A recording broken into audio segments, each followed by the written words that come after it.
Trăm năm trước nào ta đâu có, trăm năm sau có lại cùng hoàng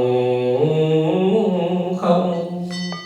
Cuộc đời có không không, trăm năm còn lại tấm lòng mà thôi. Ngược bạch Đức Nhi đã từ tôn phóng quang tiếp đồ phụng vị, LeQuang thiền pháp danh nhật phong, siêu quy về miền tịnh đô. Ngược mong đại chúng khởi niệm từ bi, nhắc tâm niệm Phật tiếp độ hướng hồn trực vạn Tây phương Nam mô tiếp dần đạo sư Di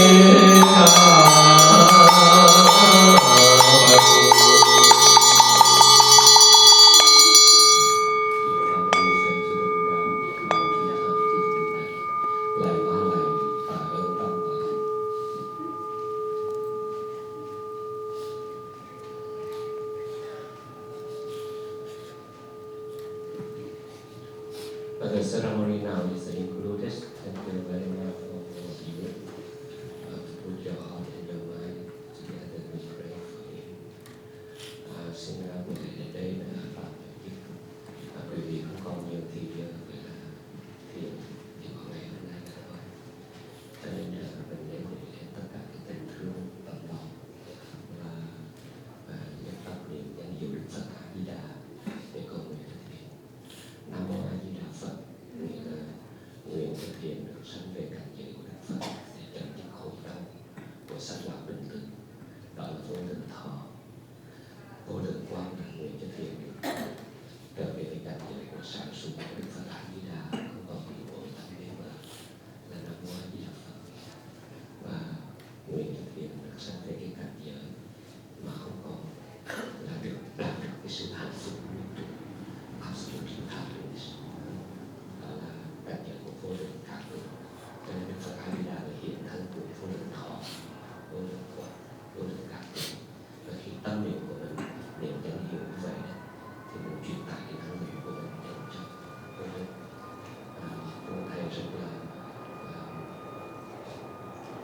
rất là happy khi mà Justin Austin I'm sorry, Ashton. Aaron là khi mà thầy về thăm thiền ở nhà, Aaron ngồi niệm Phật cho bạn. Chanting, recite the name of the Buddha, Nam Mô A Di Đà Phật. Và chanting như vậy là để truyền tải cái năng lượng đó và nhắc nhở cho cái người thân của mình. Thầy very proud and maybe God has been very proud.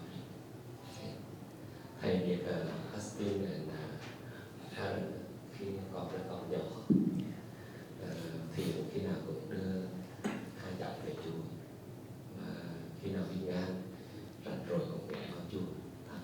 Giờ hai cũng không lớn, cho nên bây giờ không còn nhiều thì giờ nữa. Bây giờ con cố gắng niệm Phật cho bạn. Recite the name of the Buddha whenever you think it hard, and you can tell him, Daddy, I am here for you. That's it. Yes. Chiều hôm nay vào 1:30 thầy sẽ trở lại đây và chúng ta cùng nhau để học với nhau, cười với nhau. So this afternoon at 1:30, I will be back here for the memorial service. So you can give share some thought to your dad. That is a last word to him, to share with him. Okay.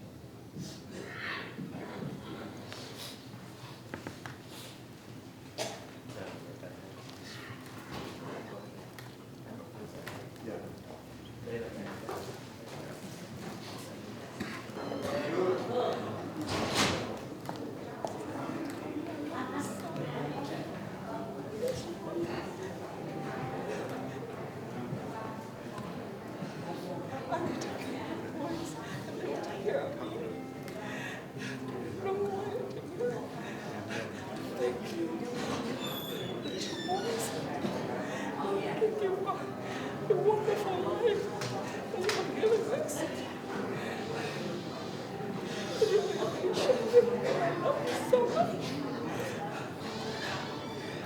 Please watch over us, and I know you will. You ain't gonna travel. And we'll take you with us. Cleansing. Cleansing. My baby, okay?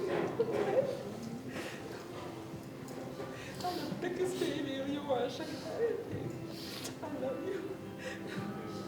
I love you so much.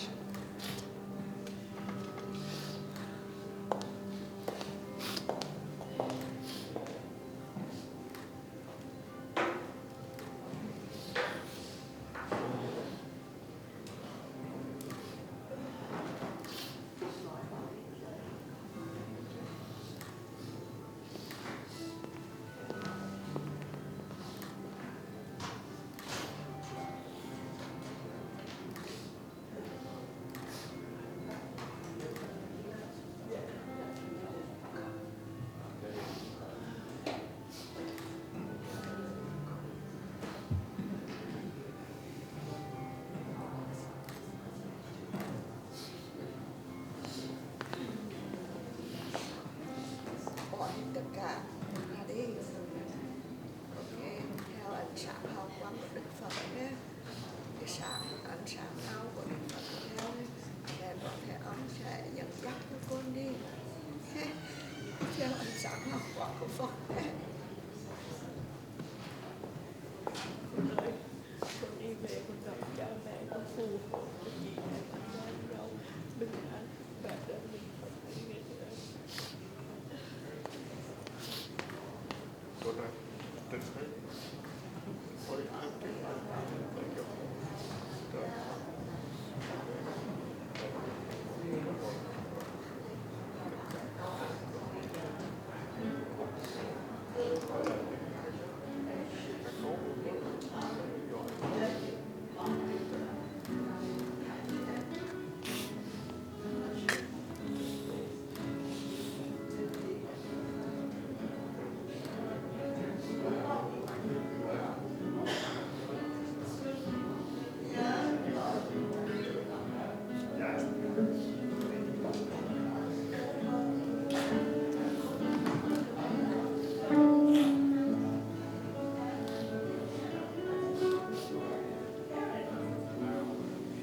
Thank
you.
Kính thưa cô bác, cậu dì, chú thím và các anh chị em thân thương, các quan khách và bạn hữu thân thuộc của đại gia đình của em LeQuang Thien. Gia đình chúng tôi, cha mẹ tôi có 7 người con. Thien là người em trai thứ 6 trong gia đình. Gia đình tôi gồm có 3 trai và 4 gái. Tôi xin gọi tên em, tên nickname là Colt, C-O-L-T, vì cha tôi đã đặt em tôi là Colt. Cha tôi rất là thương em và đặt tên gọi ở nhà là Colt. Colt tên tiếng Anh có nghĩa là con ngựa con, và em sinh ở năm con ngựa, năm đứa nhỏ.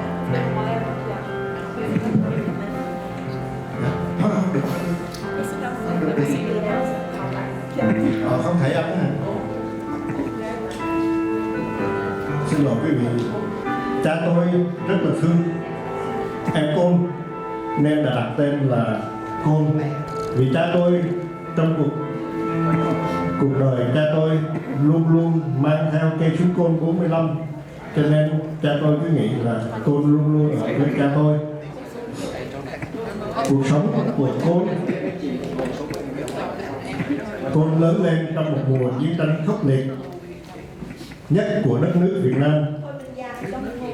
Năm em tròn 1 tuổi là cuộc chiến Mậu Thân 1968. Em ở Huế và nơi mà Việt Cộng đã hoàn toàn chiếm đóng Huế. Năm lên 5 tuổi, năm 1972, em lần đầu tiên phải di tản vào Đà Nẵng vì đó là cuộc chiến mùa hè đỏ lửa. Năm em lên 8 tuổi,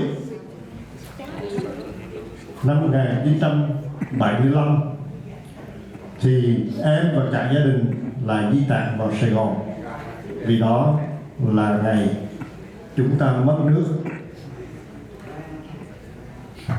Và cũng năm đó 8 tuổi, em đã lệnh mất đi sự thương quý nhất của đời em, là ông cha đã bị bắt vào trại cải tạo ra tận Bắc Việt. Năm em 12 tuổi, 1979,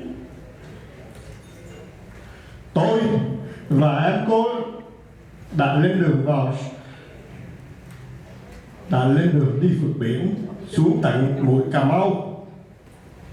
Nhưng cô đã rất xui xẻo là bị tổ chức không cho em lên tàu vì chiếc tàu quá đông.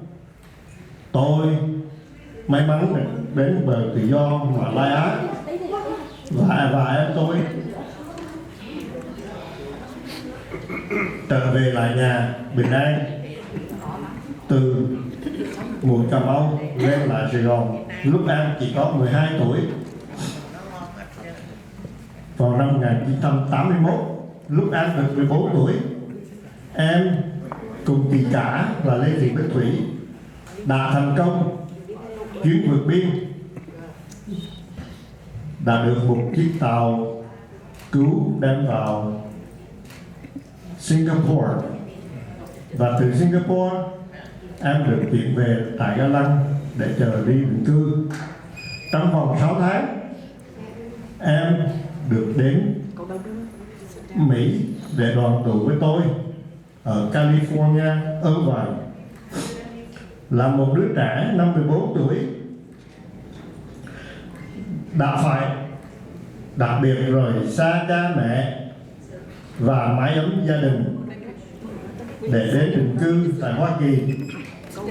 Và lần đầu tiên em đã hấp thụ được những ưu điểm nhất trên thế giới về sự văn minh, giáo dục, tự do và tất cả mọi mặt. Em Quân đã trưởng thành trước cái số tuổi của em đã có, nhanh chóng hội nhập với cuộc sống mới và xây dựng một tương lai sáng lạng ở Hoa Kỳ. Em Quân là một người rất có kỷ luật, self-discipline, cố tâm học hỏi và ngoan ngoãn trong vòng yêu thương của chị cả là Lê Thị Bích Thủy, thầy Emma và tôi là anh Trình Tây Đế Cha. Đó là một may mắn của em trong tình thương nương tựa ở xứ người. Sau khi em ra trường high school ở Goodrich ở Vài, em tiếp tục theo học ở Đại học UCLA và em đã gặp các bạn bè thân thương của em, những người bạn mà em đã không bao giờ quên được, mặc dầu đã hơn 30 năm vẫn còn khăng khít gần gũi với nhau. Và tôi còn nhớ cách đây chỉ vài tuần thôi, những người bạn thân thương UCLA đã đến và cô có được nụ cười giòn tan như còn thơ ấu ở UCLA. Tôi đã chứng kiến những nụ cười này của em và không cầm được nước mắt.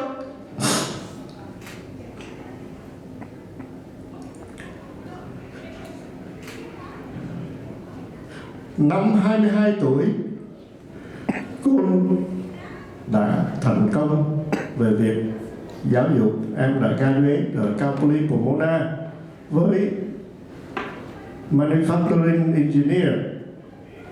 Cô đã có ý chí và cương quyết để ra trường sớm với mục đích duy nhất là đi làm để giúp đỡ cho cha mẹ và đại gia đình còn trẻ mãi, nhất là người cha thân yêu vẫn còn ở trong trại tù cải tạo, và người mẹ đã phải nuôi nấng cả anh chị em còn kẹt lại.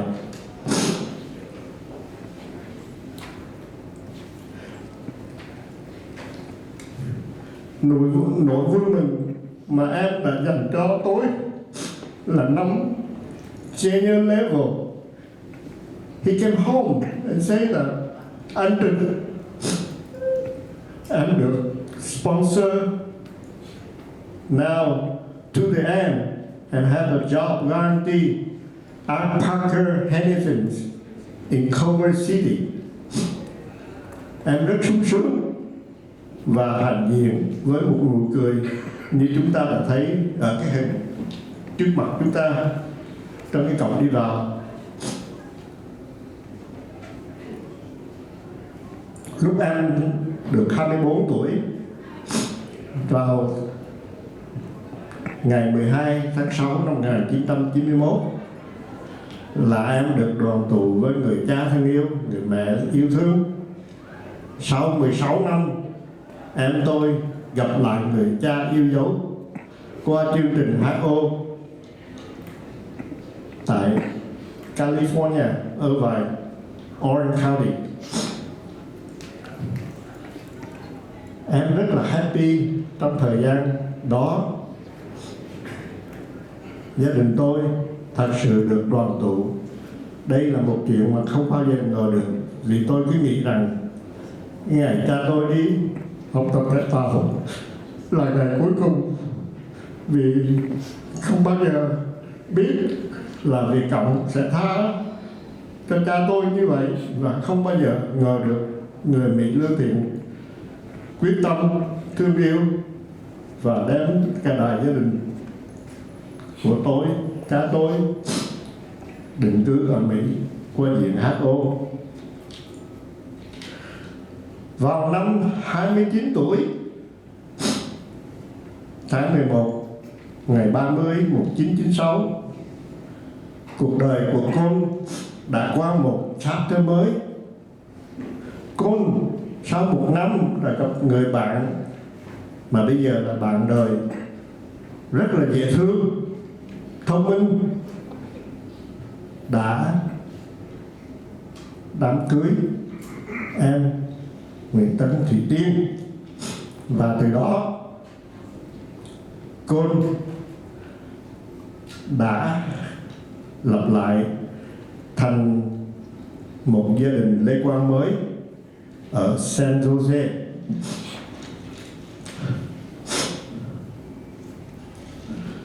Tôi may mắn được chị Hai, chị Cả, chị Thủy đưa tấm hình mà lúc em 14 tuổi đặt chân đầu tiên ở xứ tự do ở Indonesia. Cái hình năm theo số tự 7 để rất mờ là chị Thủy và cô chụp ở một nhà chùa ở trại tị nạn Ga Lăng. Tôi đeo tấm hình này và hỏi em tôi, hỏi chị Tiên, đây là một trong những cái hình quý nhất trong đời của con, và chúng ta, em nghĩ sao về con lúc này? Thì Tiên đã trả lời, đây là lời chính xác của Tiên, đã text me. I felt so sad for the small little teen boy in the strange land, the Indonesia, without parents. He had it hard. It shaped him into a person that he was very driven yet so compassionate, so caring, and so humble. It is true. That's where DC, what Cole had. Cole always has self-discipline, a religious man, a determined person, hardworking, and have very excellent boyhood, and later a good man, excellent husband, and fathers. What we have, what he came, was from learning all the lessons of life that he went through since he was young, since he was 1 year old, without parents. He has a beautiful life, a beautiful family in San Jose, then in Morgan Hill, and in Marina. He was an intelligent man, a talent, with beautiful, strong, and intelligent wife who had 2 sons.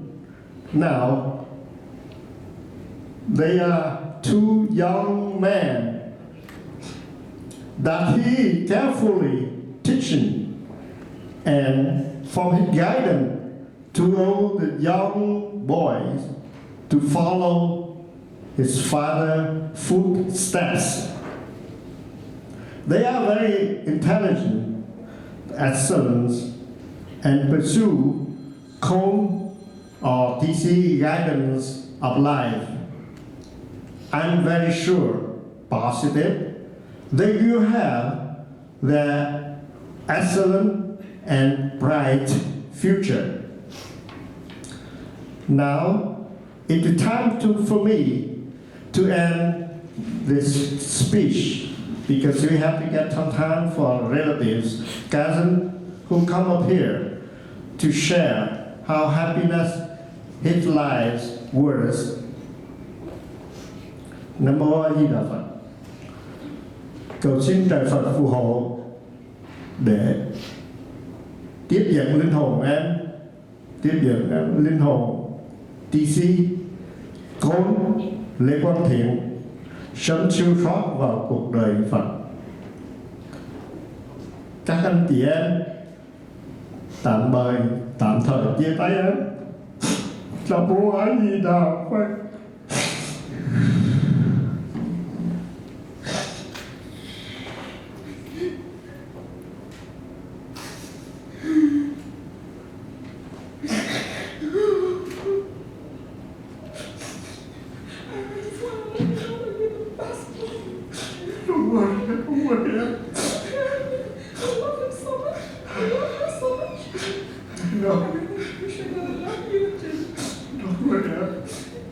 Be strong. Be strong, okay? You told me that. I'm strong.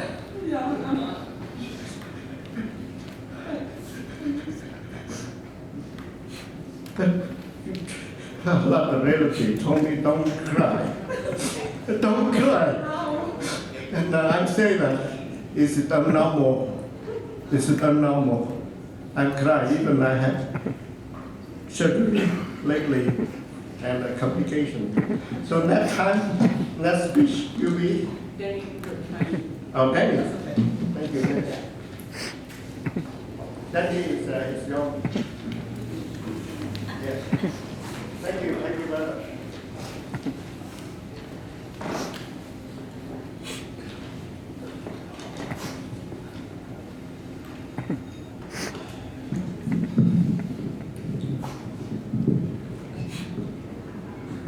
First, I would like to thank Anjan. The last month of Thien's life, he was there every single second of his younger brother's life. And just amazing that the bond, the brotherhood, and the love for each other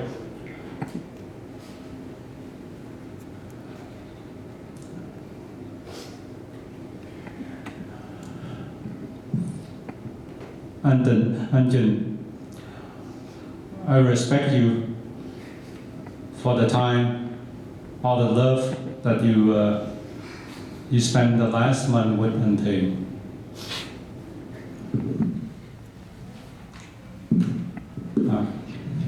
Kính thưa mẹ, kính thưa ba mẹ, cô, chú, dì, dượng, anh chị em, bạn bè thân hữu. Dear honored guests, my name is Danny. On behalf of my sister, Christine, our family, we would like to thank you for coming. Thank you for your love and support to our family during this difficult time. Thank you for the heartfelt condolences, the beautiful flowers, the generous gift to the CJD research at UCSF. But most importantly, your presence here today is the greatest gift for my brother and our entire family. Thank you.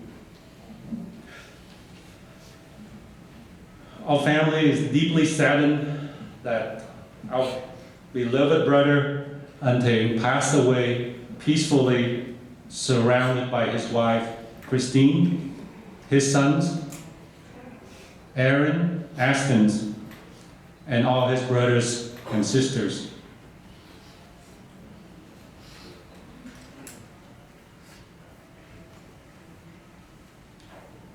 I have known Thien for more than 28 years.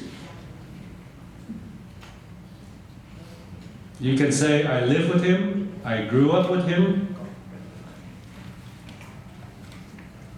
and have many fond memories of Thien that I like to share. First, he was very caring, thoughtful, and a good-hearted person. He always took care of others. I remember whenever possible, he would make frequent trips to visit my own aunts, my own uncles, from near or far, and he was genuinely interested in their well-being. And I know all my relatives adore him.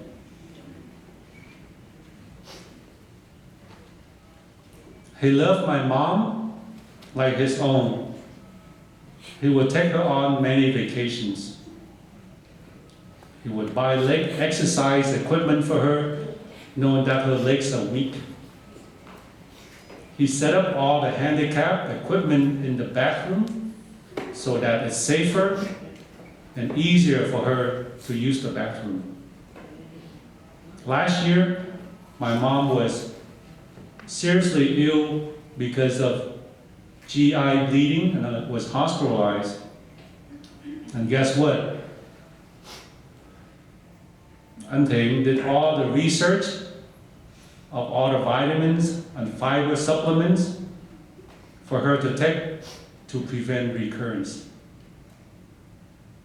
Thien, I'm deeply indebted to you for taking and loving my mom. Thank you, Thien. Second, Thien was intelligent and a hard worker. He worked as an executive engineer at Seagate for 18 years or more. Many of his friends, colleagues, co-workers, employees from the company are here today. And they're thankful for his leadership and his mentorship. He had a successful career, but guess what? He gave it all up, determined to retire early at the age of 53 in order to spend more time with his two sons before they headed out to college. Yep. He was simple and a practical guy, but very generous, especially toward me. I remember when I first got out of dental school without any money.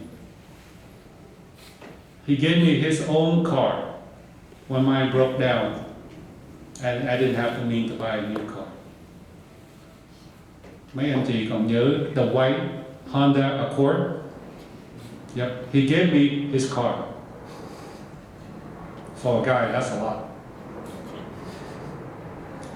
Last but not least, Thien was the most loving, devoted husband that I know.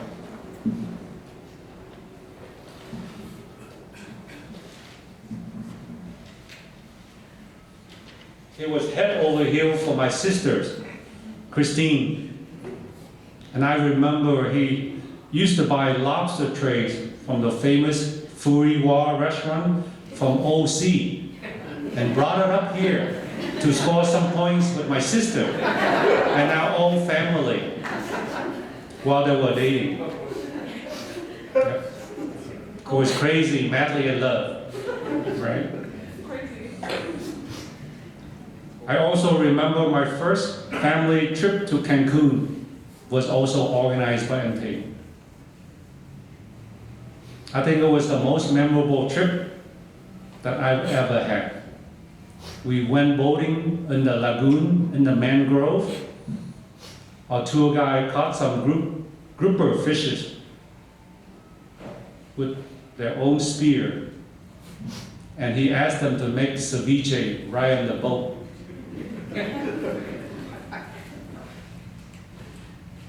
and all the aunts, relatives, sisters, and brothers. You know, and they love cruises. Yep. One Alaska cruise he organized for more than 60 people, including all the brothers and sisters, our moms, my in-laws' friends, my friend's family. It was a lot of fun. But besides his love of travel and watching Sunday football all day, his pride and joy were almost always his wife and 2 sons.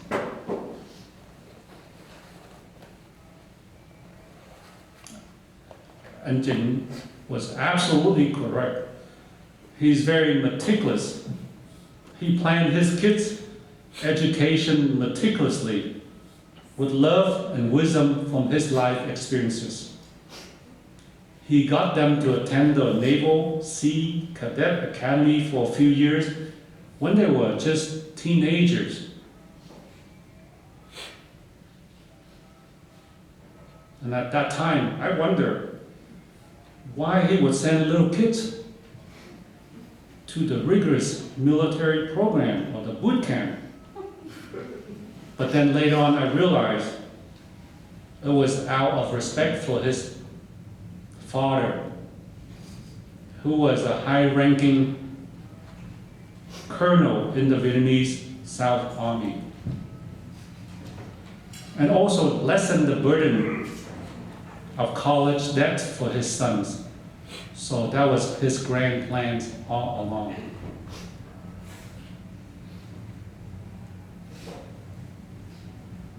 And he was very proud. I remember he was very proud that you guys wore the Navy uniform.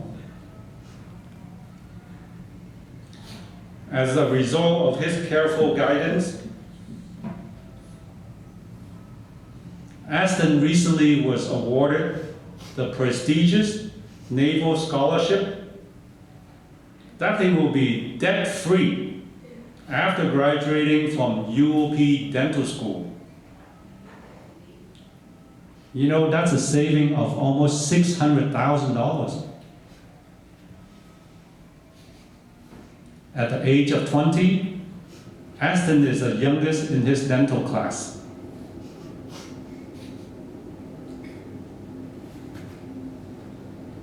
We are all very proud that Aston will be a commissioned officer of the U.S. Navy. And Thien was always researching for physical therapy program for Aaron that matches you, matches personality. And I remember he coached him until the last few months of his life.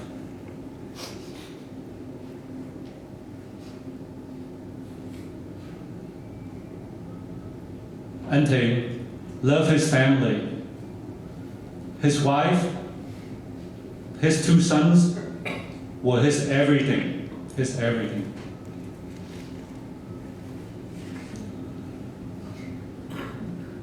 And Thien, you're the most loving husband, the best father I know.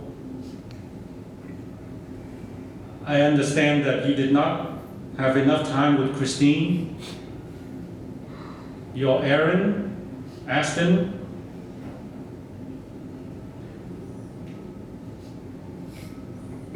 I am so sorry that despite how much good you have done, life was not fair to you.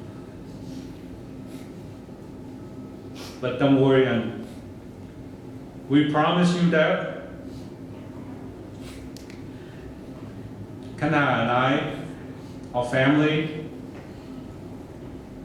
our brothers and sisters, our aunts and uncle, will look after Christine, love Aaron and Aston like our own children. We will take good care of them.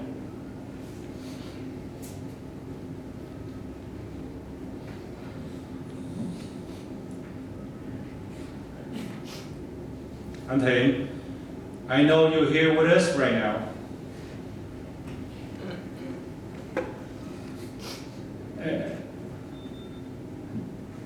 And you can see you're the most loved person here today. We all miss you. We love you. Please rest in peace. Thank you.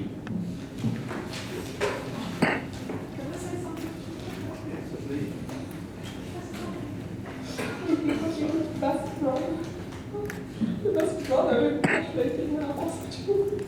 We have been so lucky to have so many wonderful, most caring, most loving brothers and sisters. And had you know, the best sister-in-law I have is my sister. You're so beautiful, so talented, so caring, so loving, and that. Thank you so much for taking care of us and taking care of my brother. I love you, Dad. I love you, baby.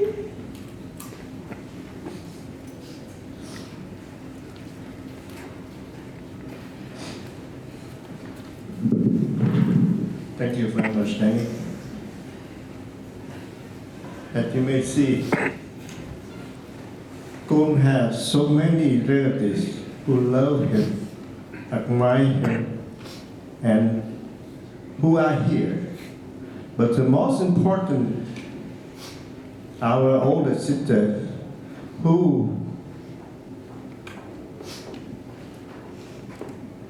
helped him successfully escape and grew him up. She, my youngest sister, xin mời chị Thủy, Lê Thị Bích Thủy.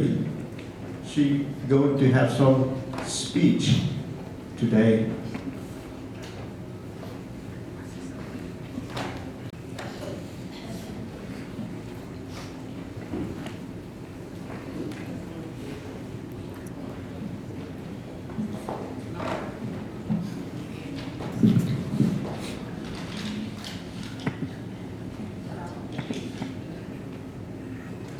Kính thưa các quý vị có khách, kính thưa các bác, các chủ, các dì, các cậu, các anh chị em, các cháu, các bạn bè thân hữu. Hôm nay là ngày đau buồn nhất của gia đình chúng con.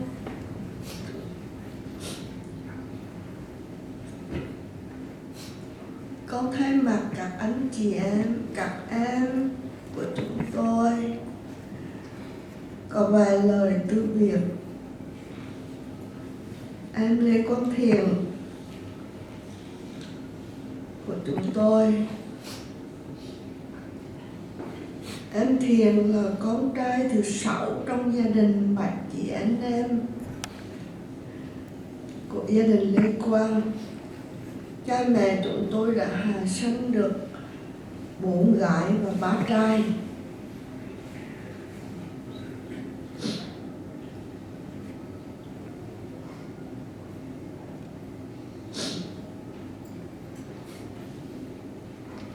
Ngoan hiền, đạp đang, mà 3 cậu trai thì rất là khôn ngoan tuấn tú.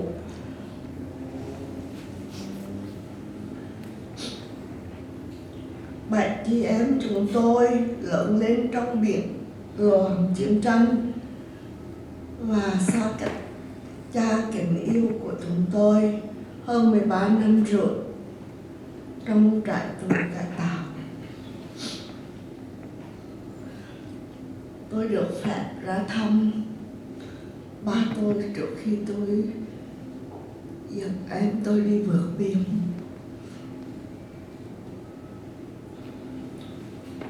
Chúng tôi thật vinh hạnh sinh trưởng lớn lên trong vòng tay dẫn dắt dạy dỗ của mẹ kính yêu của chúng tôi khi cha tôi đang ở trại tù cải tạo. Tôi là chị cả.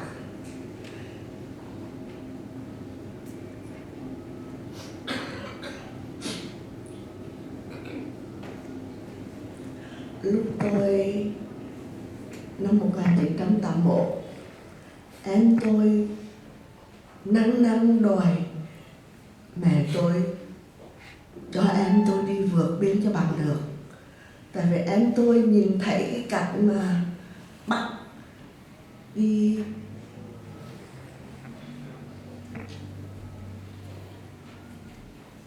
làm bia đỡ đạn của cộng sản, em tôi không muốn, và em tôi cương quyết đòi mẹ tôi phải cho đi vượt biên.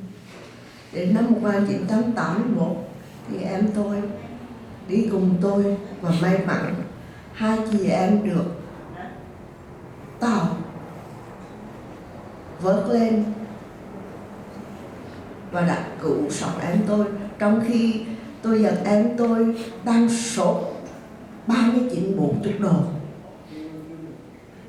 Cương quyết nhỏ nhưng mà cương quyết là không sống vì cộng sản. Được tàu vớt lên thì em tôi bị xỉu vì không đủ sức khỏe. May mắn em tôi được cứu thoát, được quan hệ ấm cứu cho em tôi thoát nạn. Em tôi rất là ngoan, chịu khó nghe lời của chị, chịu khó học thành tài, rất là sung sướng. Và điều đó tôi rất hạnh hiền em tôi, rất là ngoan hiền và chịu khó học hành thành tài. Rồi khi ra trường xong em tôi lập gia đình.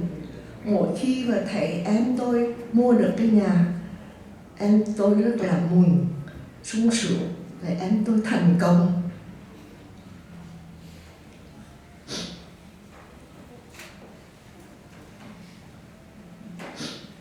Thật là diệu phúc cho mọi gia đình của chúng tôi, và vô cùng cảm ơn trên đã gia hộ cho gia đình chúng tôi. Nhắc tới Thiền là chúng tôi hình dung một khuôn mặt khôn ngoan, lạc quan vui vẻ với nụ cười hiền hòa chân tình. Một đứa em hiểu đạo với cha mẹ, một tấm lòng nhân từ quảng đại.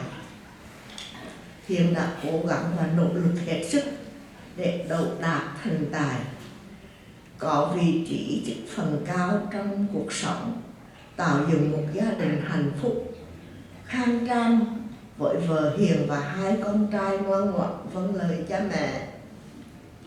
Thiền rất hiểu đạo với ông bà, cha mẹ và thương yêu gần gũi chân tình với tất cả các anh chị em, các cháu, rất hòa đồng với các bạn bè quen thuộc. Thật là bàng hoàng và xúc động khi các chị em phải khóc em tiễn biệt em ra đi. Đáng lý em tiễn chị ra đi, nhưng mà hôm nay là chị phải đứng ra tiễn em ra đi. Đau đớn lắm, không có gì đau đớn bằng.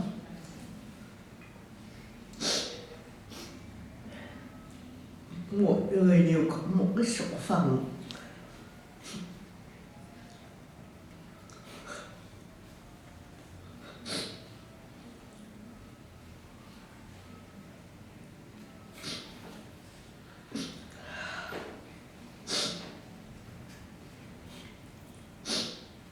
Thôi thì cuộc đời nó vô thường.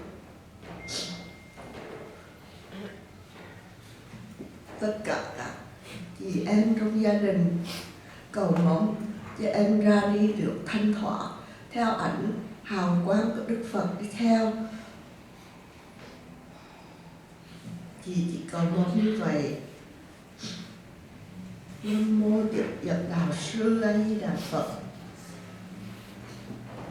Các anh chị em cầu nguyện hướng linh của Thiền sớm về cõi Phật. Vô cùng thương tiếc các chị, các anh, các em, Con xin các dì, các chú, các cậu ở xa dùng về tiếp em, cầu mong em được siêu thoát về với Phật. Xin cảm tạ.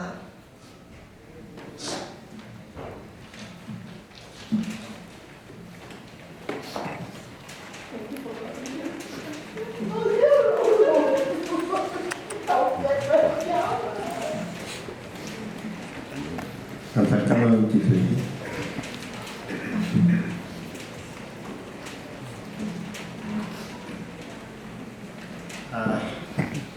Một người vợ hiền yêu thương em nhất đó là Christine sẽ có những lời nói sau đây. Anh xin mời em. Chứ Aaron, con có vài lời nói với con khách. Đặc biệt hôm nay Aaron là con trai lớn nhất của em tôi.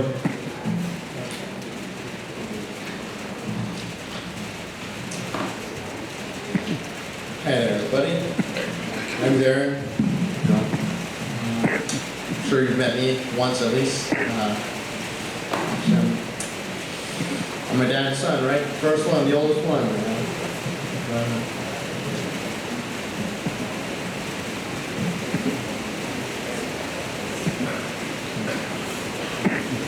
I just want to thank everybody for coming here and thank for to pay your respects and honor my dad. You know, it's pretty fast. He was taken away pretty fast, and it's pretty crazy. As you know, y'all knew him as completely full of vigor and life, and it's a little different.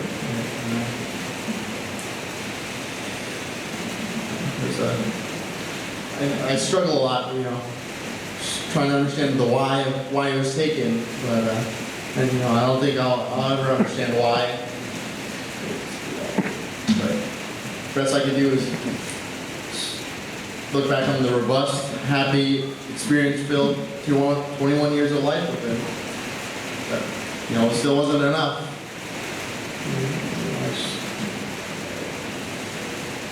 I just want more, you know, a lot more quality time with Dad here on Earth. You know.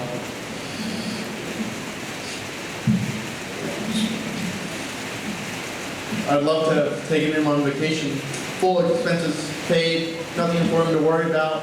Mom and Dad, you know, happy, they're going on vacation, they don't have to worry in the world. That's what I wanted to do for them. Yeah. As many of you know, he always, you know, did his best to guide all of us, you know, coworkers, family, friends. Always give him nuggets of knowledge, and I wish he could always do that, continue to do that. Yeah.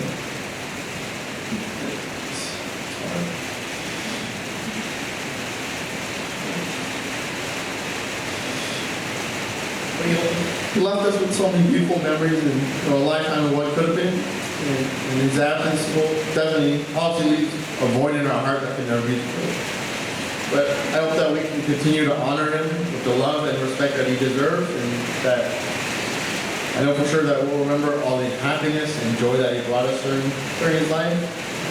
You know, I think I speak for my mom, my brother, and I that we consider ourselves very fortunate to have had Dad as a very rambunctious, but also very loving and caring father, husband.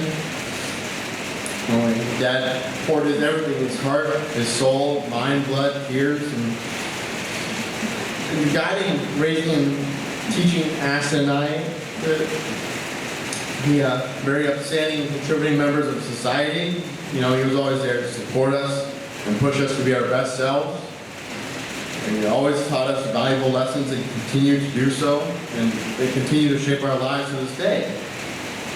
I think we're just very incredibly lucky to have such a wise and loving father, you know.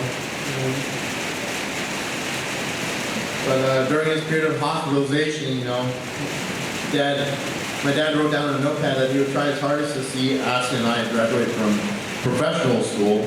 But, you know, while he may not be here physically, I hope Dad is watching over us in the promised land, you know. And I hope that we can continue to honor his legacy, fulfill his wishes by achieving our goals. And even though he's not here, and even though we may face challenges, hopefully he'll be able to guide us through. Told me in the hospital to, if I ever not do my job as a good son, he'll smite me down, and I'll make sure I'm doing right. So, yeah. The words of encouragement will definitely still ring in our ears, and his presence continues to motivate us to strive for greatness, and I hope that we can continue to make his memory proud by achieving our dreams and our goals. But knowing that he's always in our heart and our blood as well, always part of our lives, I hope that we can continue to strive to carry on his legacy forever. Funny thing, Dad always loved watching documentaries. He used to think they were just a boring old fart, but turns out he was just trying to mentor and guide us, teach us about his history and culture, spending quality time with us, watching a movie. He'd always send us emails, Mom, asking, Uncle Danny, why, a bunch of emails about a variety of health topics, keep us healthy. He wanted us to be as healthy as we could, to stay on this plane of existence, to have as much time with those we care about, right? He wants us to live for as long as possible, be as healthy as we could be. He often pointed to the scar on his chest from his triple bypass to really emphasize, really emphasizing that he didn't want something like that to happen to us. He thought it'd be a reminder to us that we should always take the precaution to avoid similar situations. And I always appreciate Dad having our best interests in mind, just like any parent. But to me, he always did 130%, 40%. He dedicated his life to Aston, Mom, and myself. He was always there to provide guidance, support, and encouragement.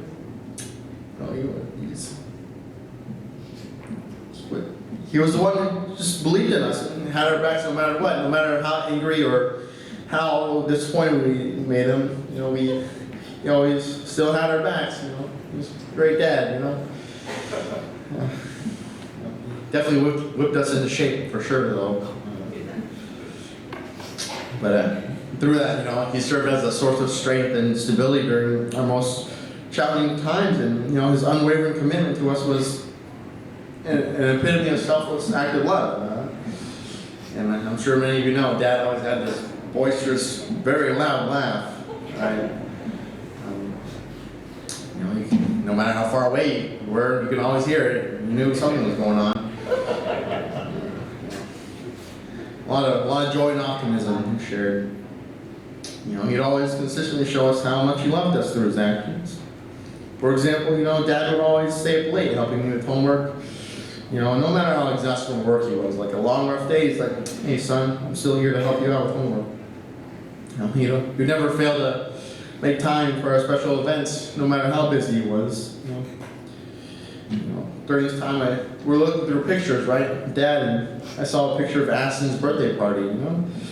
Dad had his thumbs up, smile, Aston smiling wide, but you could also see Daddy just really struggling to stay awake. But his eyes were partially closed. But he still made the time for Aston and me whenever that occasion came up.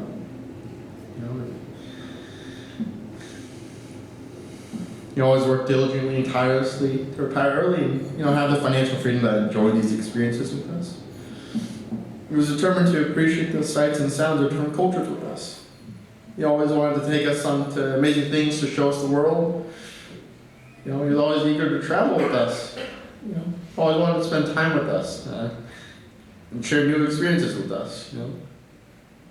A lot of things on TV. We got to do. It was really cool, like ride a jet ski or eat some puffer fish or go zip lining. That was always cool. TV, and he made it a reality. He always wanted to us to learn more about our cultural roots, and in addition to exploring the cultural roots of different places, you know, exploring the history of the places, show us, educate us on the beauty of the world, you know.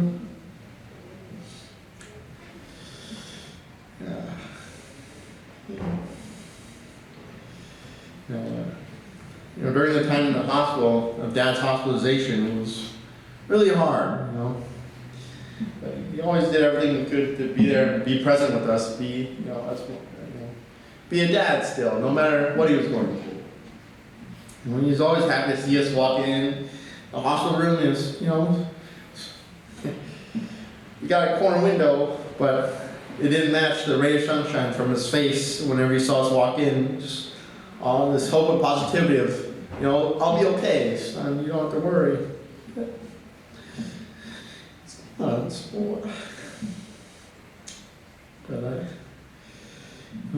While we were there to visit him, I think we were just receiving a gift of his presence, and I just want to let my dad know that I love and miss him so very much. I just happily trade anything in the world to get more time with him. Just love to hug my dad so much more, spend more time with him. But best I can do is just do my best to make him proud of me. You know, I want to express my absolute deep love for him so that he knows he's appreciated.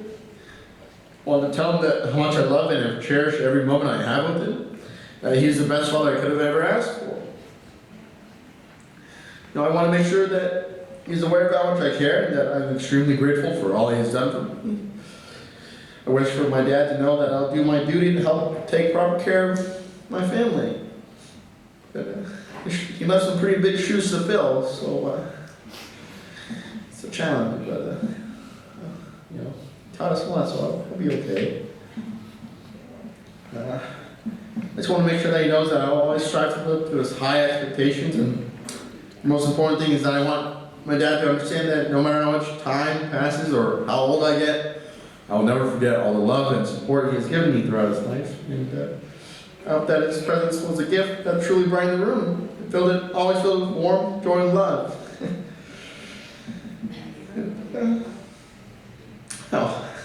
I'll never forget the warmth of his smile and love in his eyes, and I always cherish the memories I have of our time together. I'll always be grateful for the moments that we shared. And just want to say I love y'all. A real lot, Dad. But you'll be here in the heart. So speak.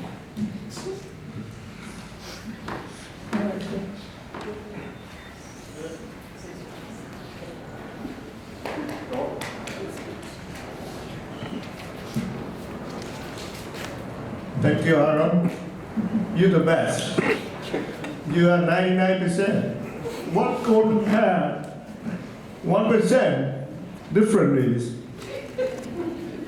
He's making in the United States, and he making from Vietnam. He carry almost what cold hair that you may see.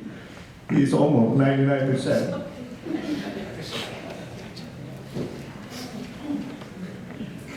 Last speech is one of my auntie.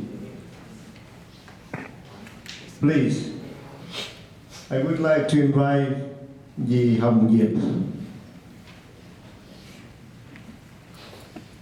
We appreciate that she's traveled from almost Burbank up here today. Thank you very much, Yi.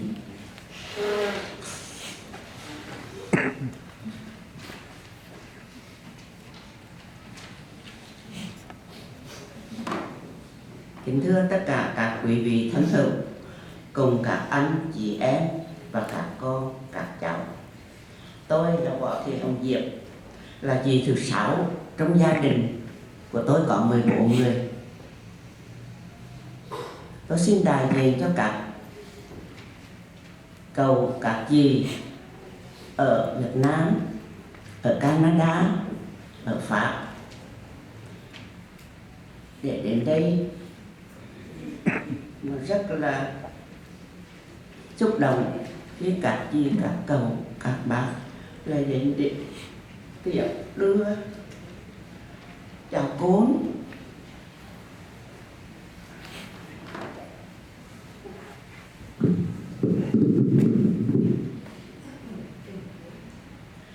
Về miền Cực Lạc về với ông bà và cha mẹ của con.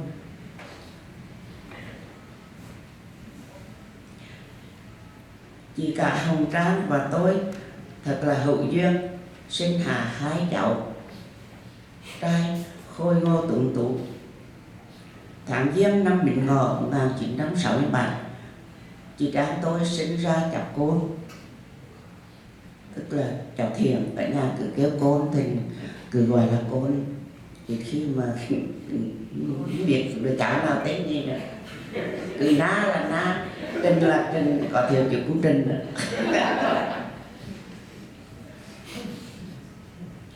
Tháng Giêng năm Bính Ngọ, chị tôi sinh được là cháu Thien, tức là cháu Côn.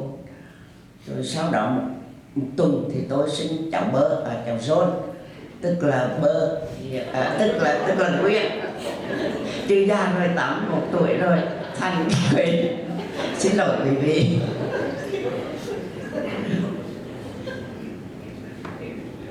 Rồi có năm sau, chị cả của tôi sinh thêm một cháu trai nữa, là cháu Ti, cô Ti, tức là cháu Thiệu. Và tôi cũng không thua gì tôi. Sau đó một tuần thì tôi cũng sinh thêm một cháu Bơ, tức là cháu Thạch hôm nay.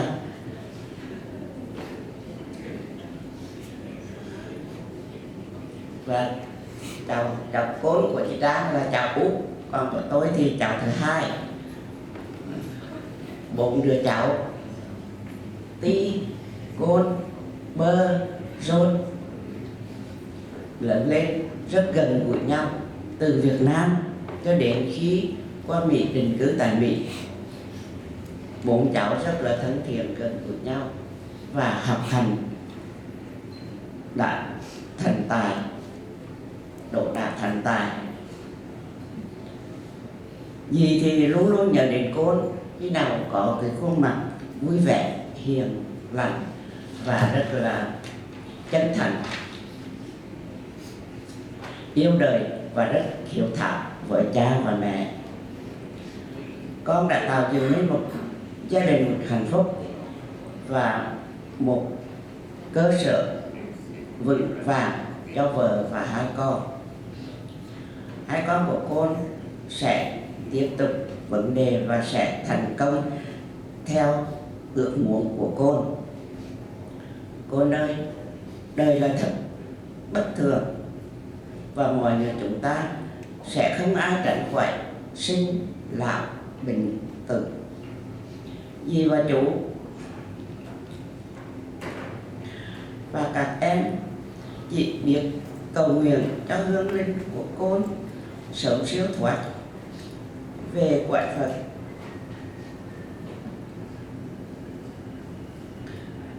Dì cũng xin chia buồn với cháu Thủy Tiên và 2 cháu Aaron và Ashley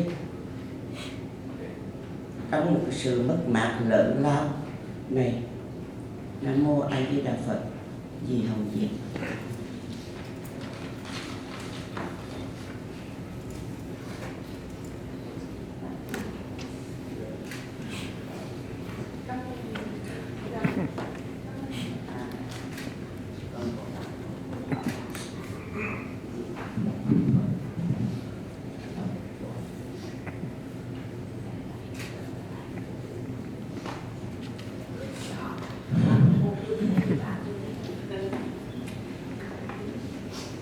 Just look at my younger brother picture, which is smile with love.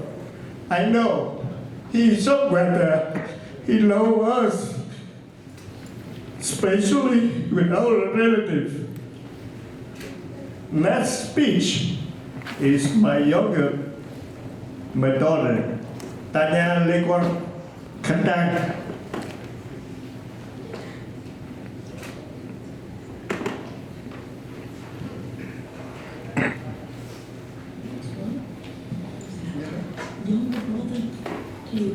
Oh, sorry.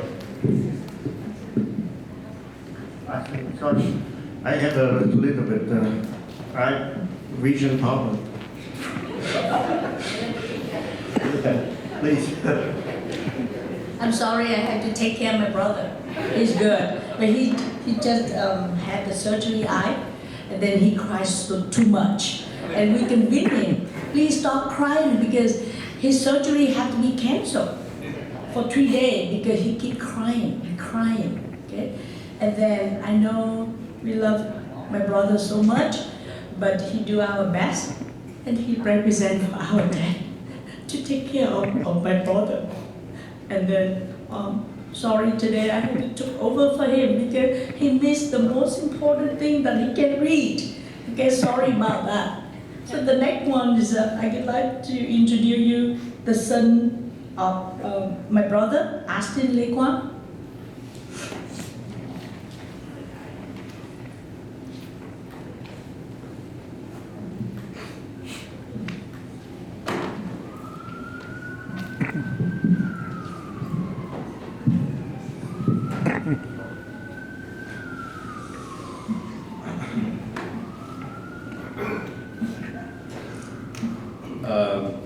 First and foremost, thank you all for coming here to celebrate and remember my dad.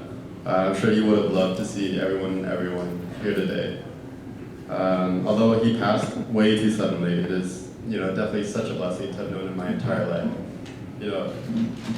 He was my father. I knew him for 20 years, and even that was not enough, not close to enough. And to many of us here today, he was a friend, he was a brother, a role model, and occasionally a manager.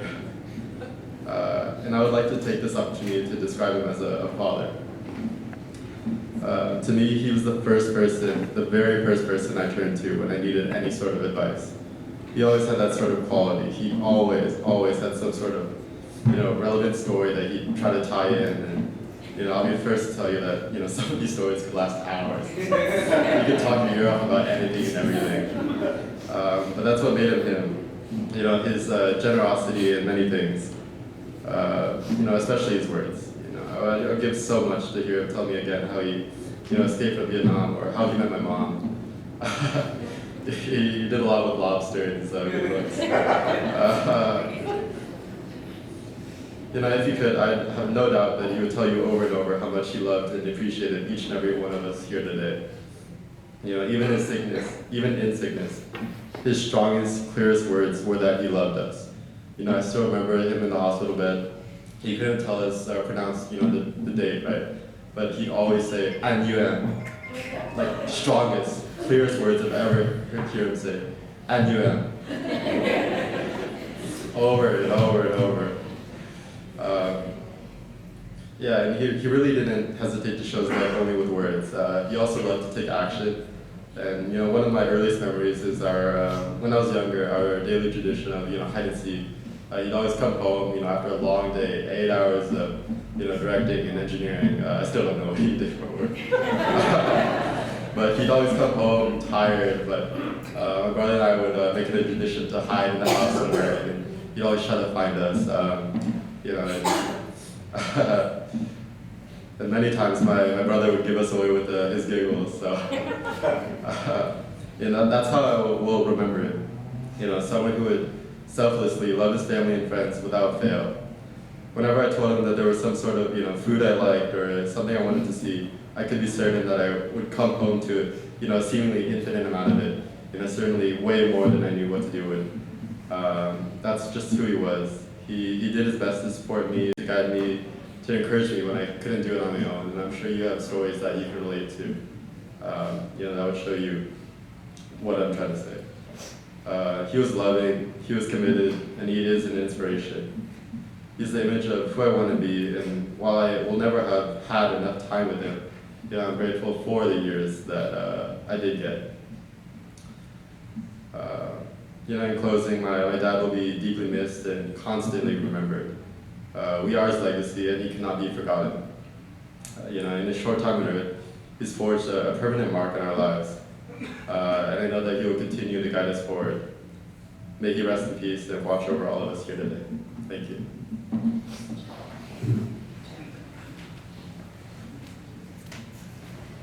So the next one, I would like to introduce my younger brother, LeQuang.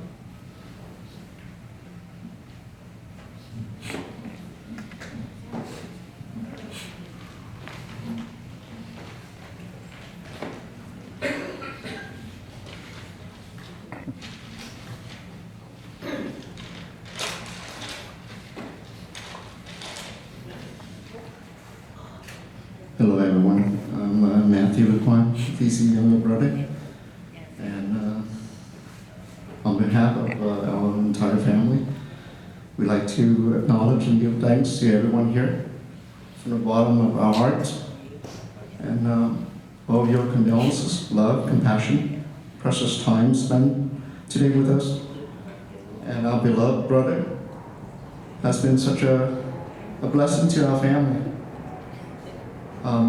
Many of you travel from afar to be here, despite all many challenges, such as transportation time off from work, health issue, but you're still here to offer your prayers and farewell wishes. We are very appreciative of all your kindness and efforts. And please also forgive us for any shortcomings during this difficulty time. Once again, we thank you for your outpouring love for TC and our family. And the next thing is, I have something to write for my brother. We grew up together.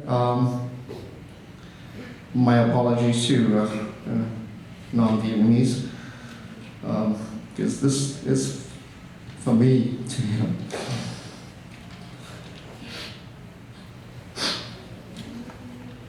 It's going to be in Vietnamese. Về từ anh con LeQuang Thien.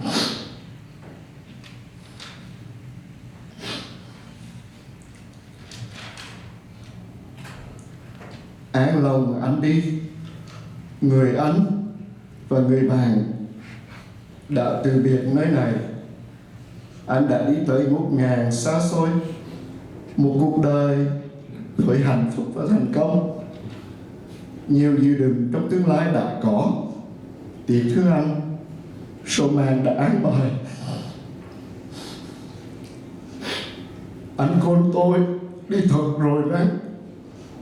Lòng lưu luyến lệ tuôn tràn chảy. Nén nghẹn ngào hồn tôi thấy ngu ngơ. Ôi xót xa lòng đi buốt tận cùng. Nay anh đi trong nỗi thương tiếc. Lúc xưa kia anh em mình nắm tay tới trường. Lúc bấy giờ nắm tay anh thầm cầu nguyện. Cầu mong anh nhà bước lên đường. Buông tất cả anh nhà bước về cõi Phật. Siêu hoặc nhẹ hỡi linh hồn anh tôi. Đừng vấn vương gì ở cõi tạm đời. Trước sau gì ai cũng phải chia ly. Nếu vòng quay cùng một kiếp luân hồi, chúng mình lại cùng làm anh em. Thương người anh, em đi nhật ký LeQuang Thiệu.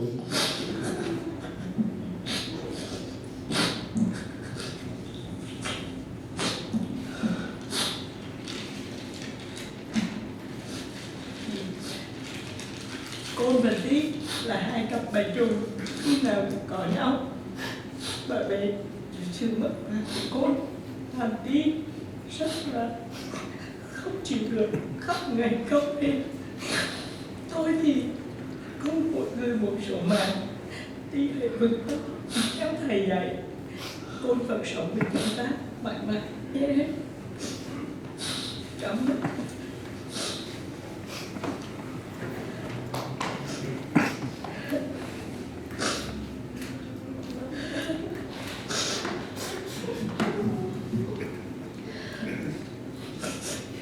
The next one will introduce you. Tang is the daughter of Uncle. Has some talk to Uncle Gold.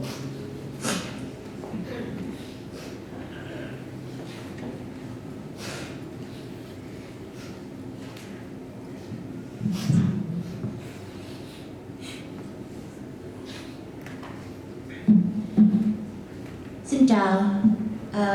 I'll be speaking English so that I can express myself appropriately with the meaning that I want.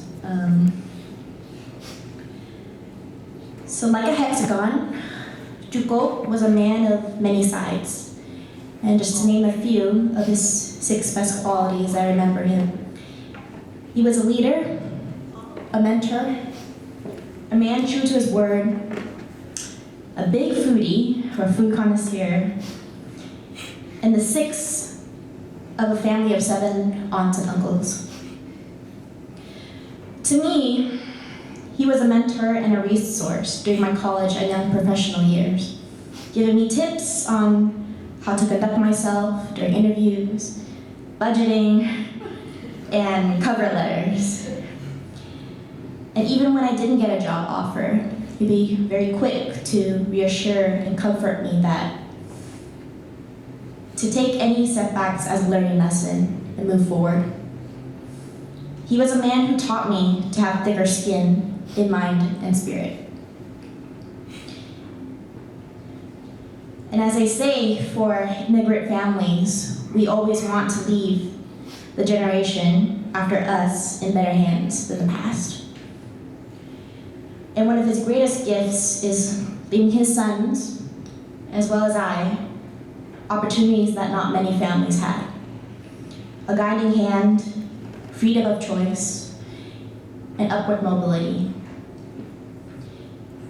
And although we may no longer have you here in the physical world, you paved the way for the next generation of Vietnamese Americans to lead by example.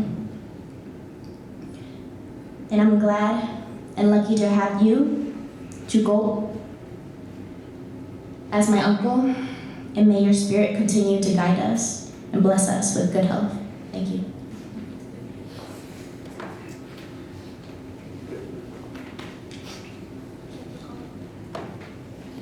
Thank you, Thien. So the next one is the nephew, Kevin Fan, one of my sons. We will have a talk with Coco.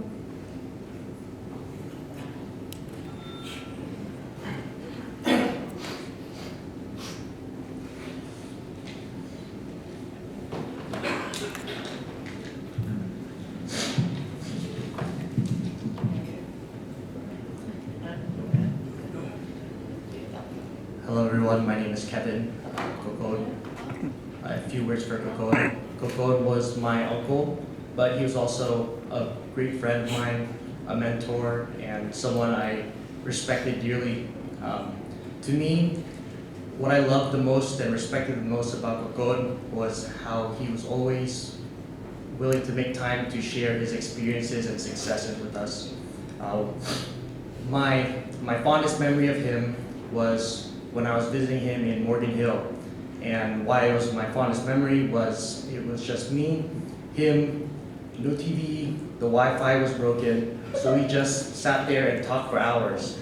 We shared stories about our careers, our successes in our careers, our ambitions, our adversities. We shared stories about our philosophies. You know, he was always a work hard, play hard kind of guy, but why he worked so hard was something that spoke to me, that he wanted to work hard to create opportunities and experiences for his family.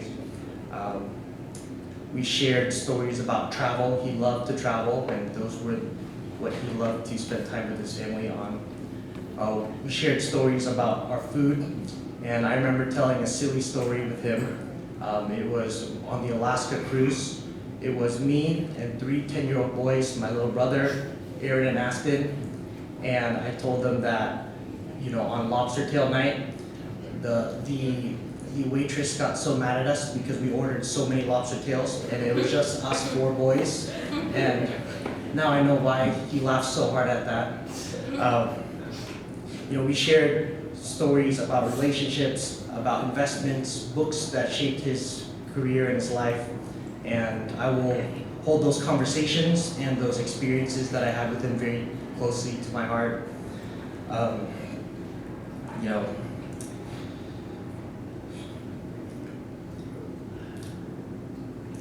Rest in peace, Bokun.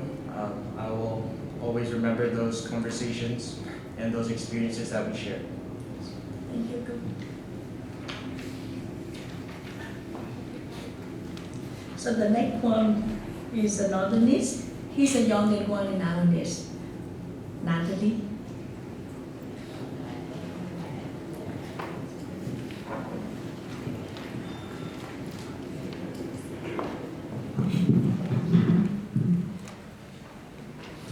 Yeah, kính chào mọi người. Hello everyone. Today we mourn the loss of an amazing father, husband, and uncle, who are here to celebrate his life, achievements, and most importantly, his love for us.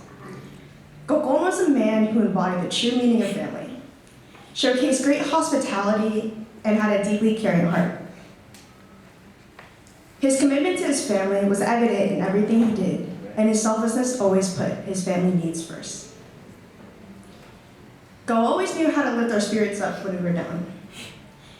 His bright smile could light up even the darkest of days.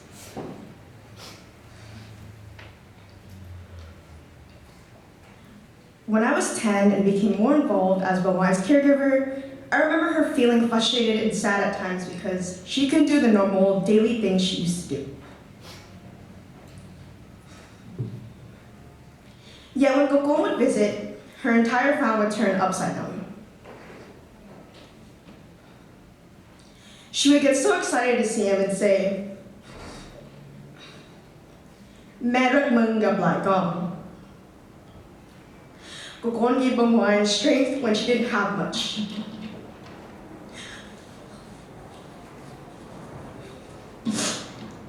When I would watch their interactions from afar, I couldn't help but get emotional, seeing the strong bond a mother and son could have for each other even well into their years.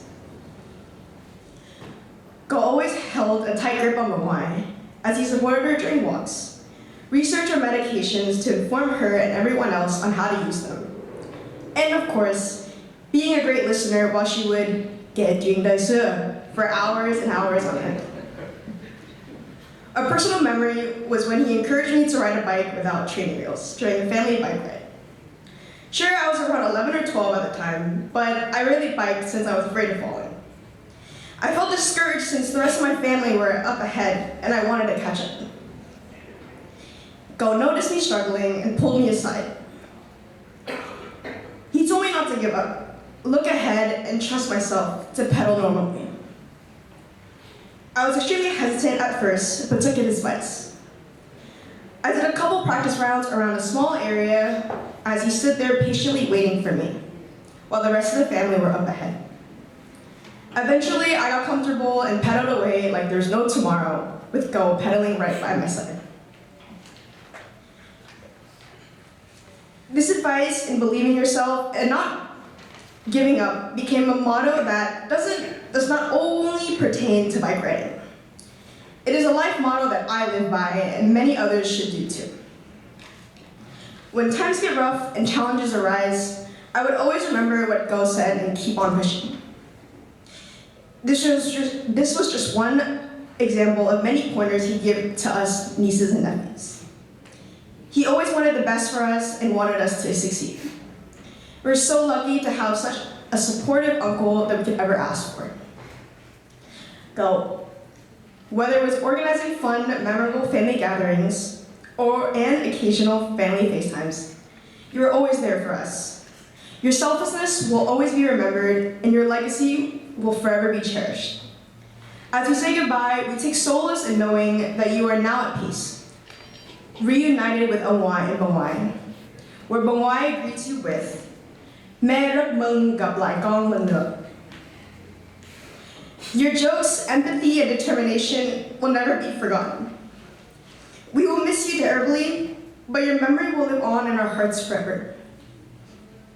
May you rest in peace, knowing that you were loved and respected by all of those whose lives you touched. Thank you for everything. We love you. Go.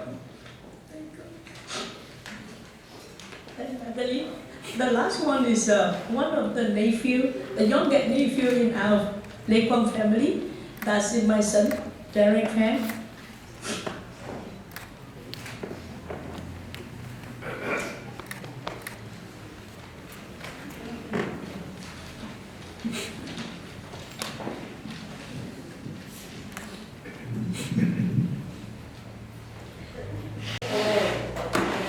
Thank you everyone for coming.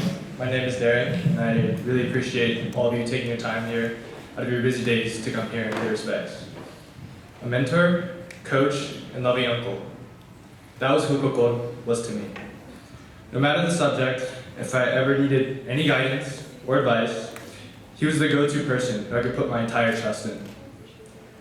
I vividly remember sitting down at my dining table with Go looking over my college essays, with my drafts that I thought I had done well on.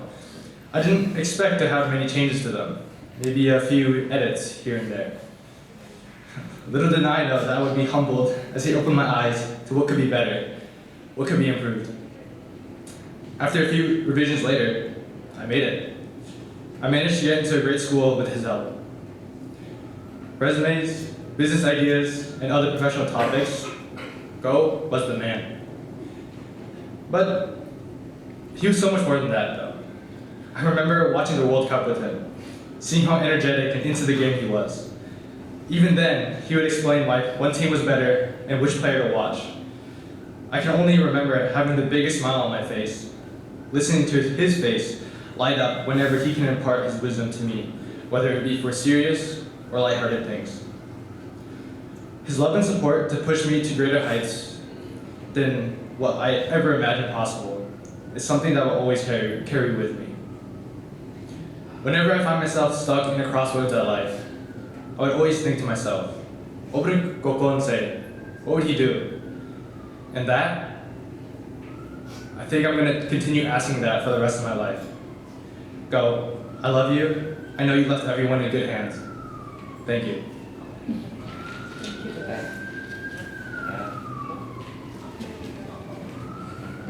I would like to introduce to my cousin that con của chị Diệp là Thạch và Nguyên.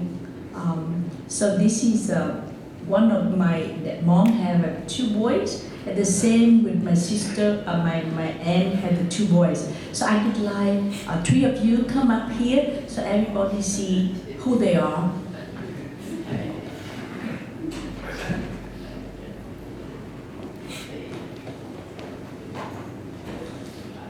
Hello, my name is Nguyen or John. I'm one of his 100 cousins or so. That's not counting the second cousins.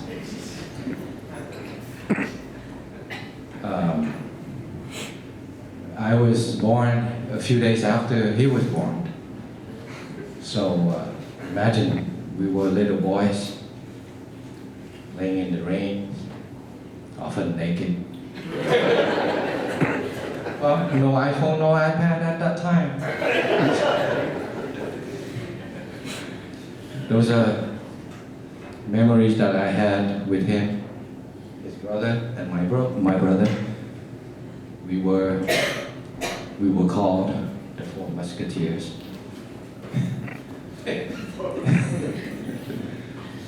Yeah, bunch of sleepover, fun times. After 75, we went to different refugee camps, and when I came to the States, we lived with him for a few years during my high school year. We walked to school every day together. We were walking at that time too. No cars for us. Not like you guys, the young generation. So anyway, he was showing me around the school, asking me to join sports. and just play with his friend in the basketball courts. And then we went separate ways to universities. He went up north, I went up to LA. Then we get married, we got families, so our communications just reduced to text. And then we talked about Lakers, football, basketball, Super Bowl. So it was very shocking.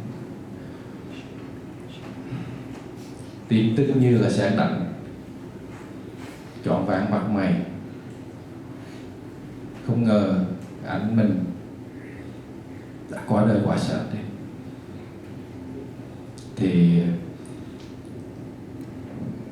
rất là buồn. Và bây giờ Ron thay mặt anh em họ hàng dưới Nam Cali xin chia buồn cùng chị Thien. Aaron and Aston. Aaron, you're like a splitting image of your dad. It's amazing. But I'm glad that you two are very handsome.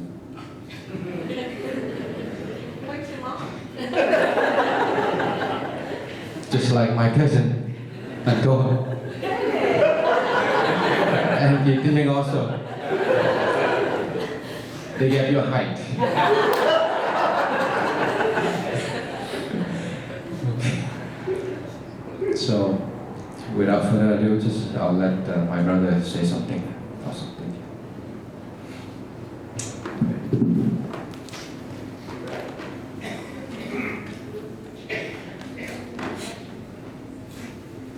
Hi everyone.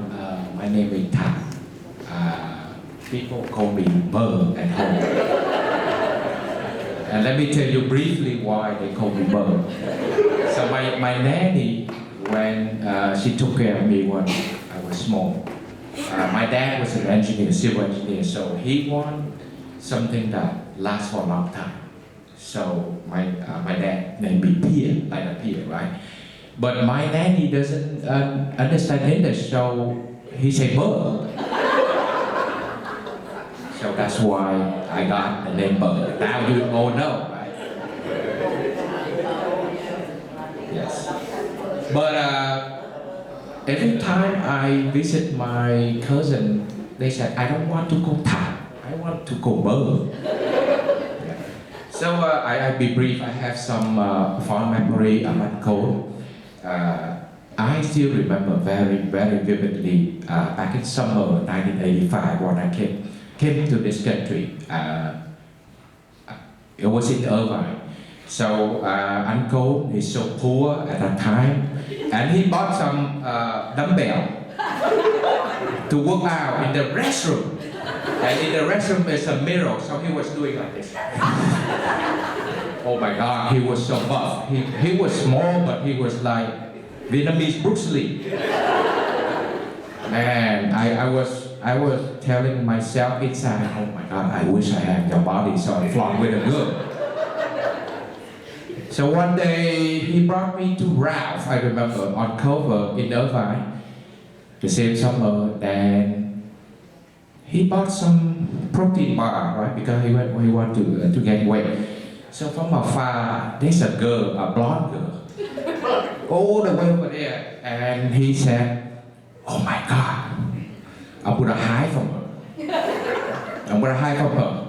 You know why? Because that blonde was his prom date when he was a senior in Goodbridge High School, I remember that.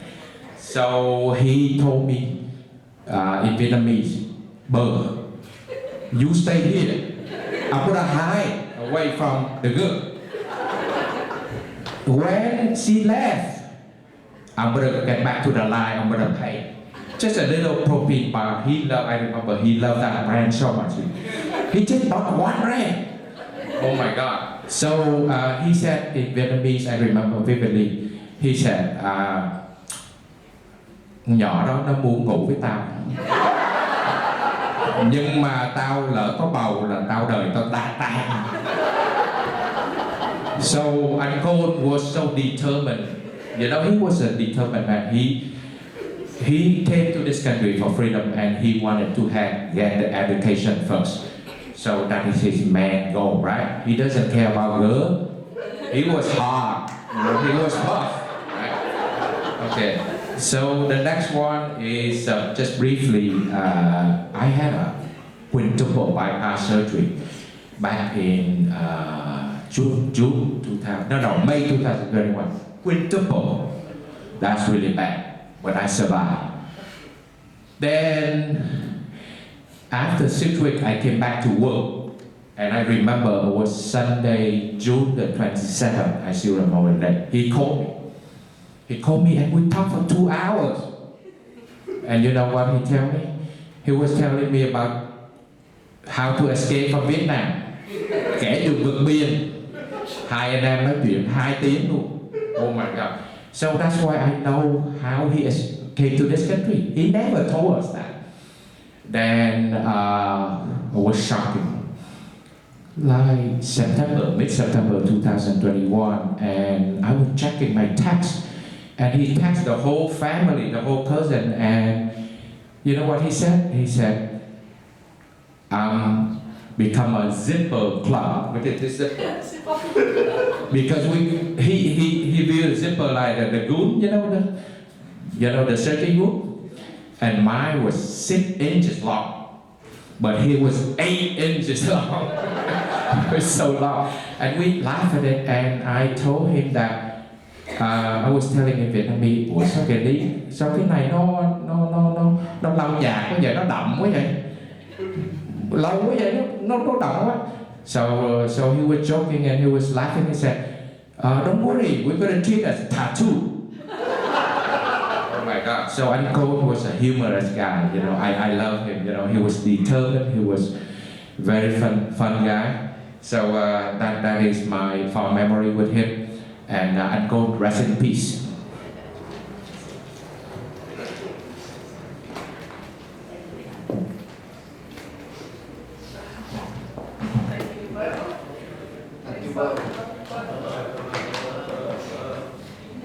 Because all our cousin, we have the nickname at home. So everybody see each other, we all call the nickname. So even though all my aunt, even my mom, my uncle, they never know what our real name is. But we love it, right? I just share with you one of the things that my eldest brother, we always call him Uncle. Even though, you know, I'm telling the truth. His daughter always tell us, what's wrong with you, Uncle Aunt? I don't want to call my dad say Uncle. But every, you know, all of us love that nickname. It is so unique, right? But I know we shouldn't say that, but in the family, I just share the joke. So the next one, I would like to introduce the cousin, Mindy Nguyen.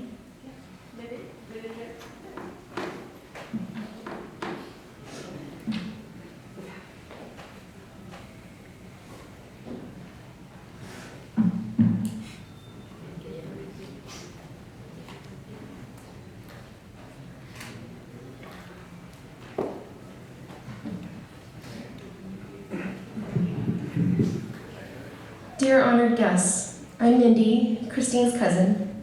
My sisters and I grew up with Christine and Danny.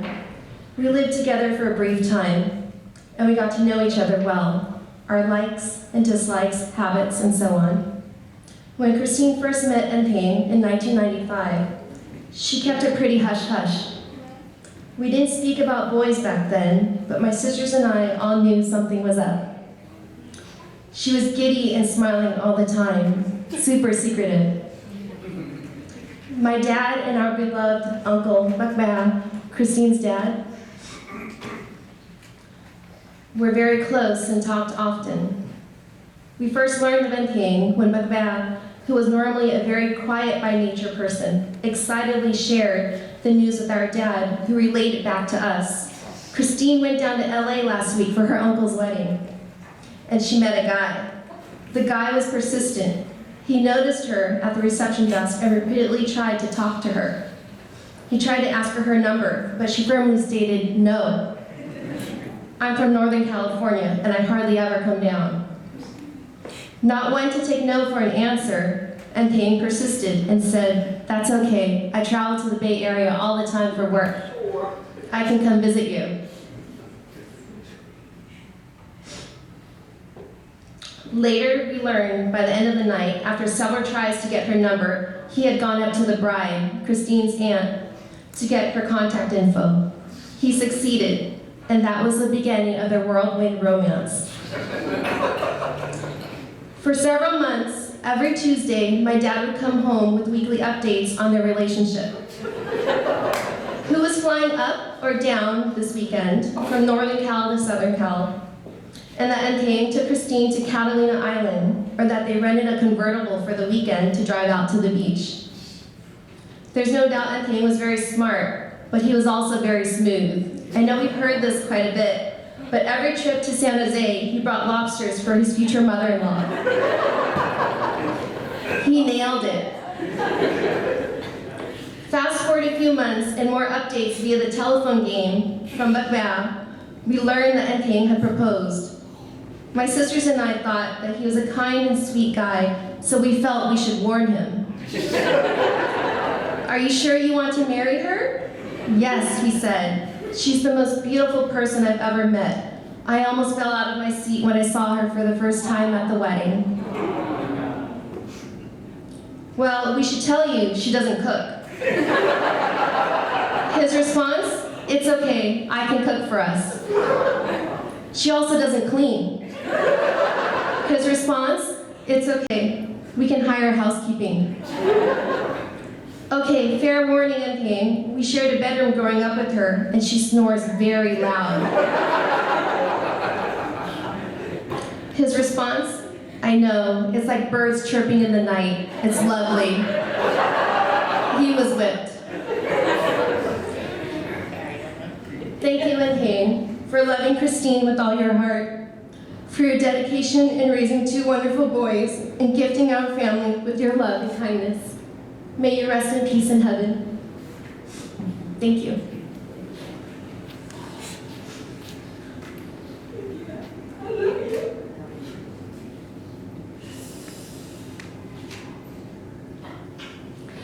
I would like to introduce you one of my cousin, Andre Vorman, who grew up mostly closely to my brother.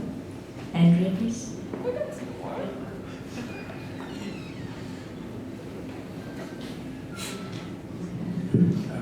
Hello, everyone. I'm Andre. I'm Colt's cousin, and so if there was surprise, I was just asked to come up to say a few words. I'm still in shock. Hasn't hit me yet because Colt was. I didn't think this would happen because he's Colt. I remember when we first met him, when my father started bringing most of his family over, and Jin came first. And I still remember Jin came in and asked if he could have some fruits, and I said, why do you ask? It's your food. And he says, oh, it is. And then later on, Gun came, and then others and others came. And what is amazing is that all of the cousins who came over had this amazing spirit that they were going to get that second chance and they were going to make something out of themselves. And my family gave us what we could. We didn't have a lot, but we shared. But Ancon was special. Ancon was very special to me because he didn't have the same spirit that I saw at the other. He had this confidence in him that was different. And I knew, even when meeting him early on, that, well, first of all, I didn't know that his name was Colt. I thought his name was Ungo, and I thought it was alcohol. And so I thought it was kind of cool that his name was alcohol. And then later on, he said, no, my name is Colt, C-O-L-T. It's a gun. And I said, oh, that's even more cool that your name is like a gun, rather than just alcohol. But like Buzz said, he wasn't normal. Most immigrant comes in don't become buff and then beat me in basketball. I'm short, but he was shorter than me at the time and he still beat me in basketball. And so he's always been full of life, always determined. And I saw early on that he was always gonna have this spirit that he's gonna make a life for himself and others. And he took care of everybody that he knew of. And so I still remember the last time I talked to him was about 3 or 4 years ago. And we were comparing notes. His two sons are older than my kids. And I was asking him just, what are you doing? What are you preparing for? Because he's always preparing, he's always planning. And he says, yeah, my kids went to the naval program. I want them to get to ROTC because I want them to have a smaller financial burden. And we flipped out our iPhones, and he had a picture of Christine in a red dress, and he goes, "Isn't she sexy?" And I said, "I don't have a picture of my wife with a red dress." So I felt bad. I didn't have a sexy picture of my own wife to compare with. But he then showed me a picture of his two sons, I think kneeling in front of an MMA, master. You guys are doing some kind of a jiu-jitsu thing, right? And so, always preparing, always looking forward, always trying to find the best of life. And I was surprised the first time when I heard that he had bypass surgery, that he avoided the most common thing, to kill people. So I guess it takes the most extraordinary thing, the most uncommon thing. I've been in medicine for 20 years. I've never had a patient with what he has. And I guess it had to take something extraordinary to put down somebody who is so extraordinary. And it still hasn't hit me yet on his death. And I'm happy to see that he's left such a beautiful life and a beautiful family behind, and that he prepared as he could. I pray that he gets the rest and the peace that he needs for the life that he led. Thank you.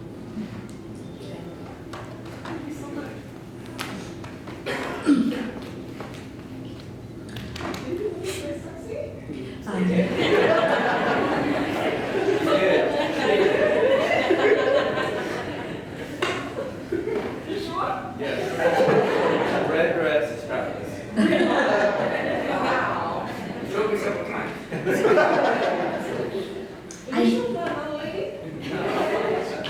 I know today there are lots of Thien friends, but I could like to, sorry I don't know most of you, but I could like, if anyone called friend want to have the speak, please come here to have a talk.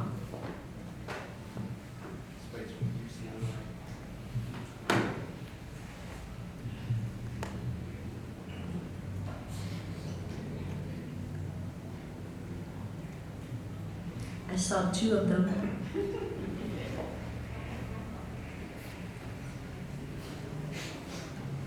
No? They're all shy. They're all shy. Like me. Yeah. I know the last time of my brother, a lot of friends came over, but luckily at that time, my brother have a good laugh. I haven't seen that laugh for a long time, a month after we know that he got the really rare disease. But my brother taped the laugh, and the really true laugh that from my brother to all his friend. So anyone, his friend want to talk? And our cousin? Any cousin or any relative would like to talk? Let me know.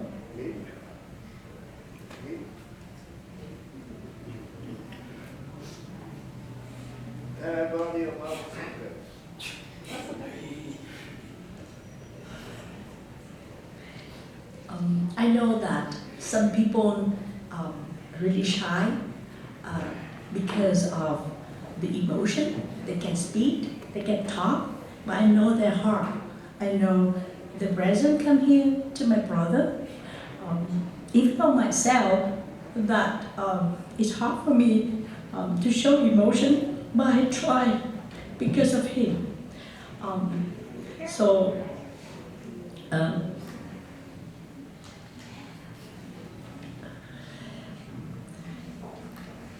Thank you very much for you come here today, share the respect and prayer with my brother, and we had some beverage and some outside, some dessert, some coffee. We would like you to have it next to the food.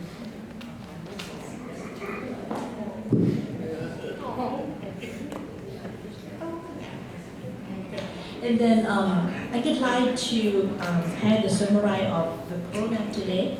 At 1:30, we have another religious for my brother, and then the religion will be last for an hour, and after 3 o'clock, we would like to invite you guys come to have the reception with our family, and then we have the card and the address on this card as well. And very welcome, and thank you very much for coming today. With the weather, it is not fun. It's rainy. But you know why? I don't know if it's true, but the rumor said that for the funeral, it's raining. It's been good, so we can think a good thing for my brother. Thank you.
Đã đến giờ làm lễ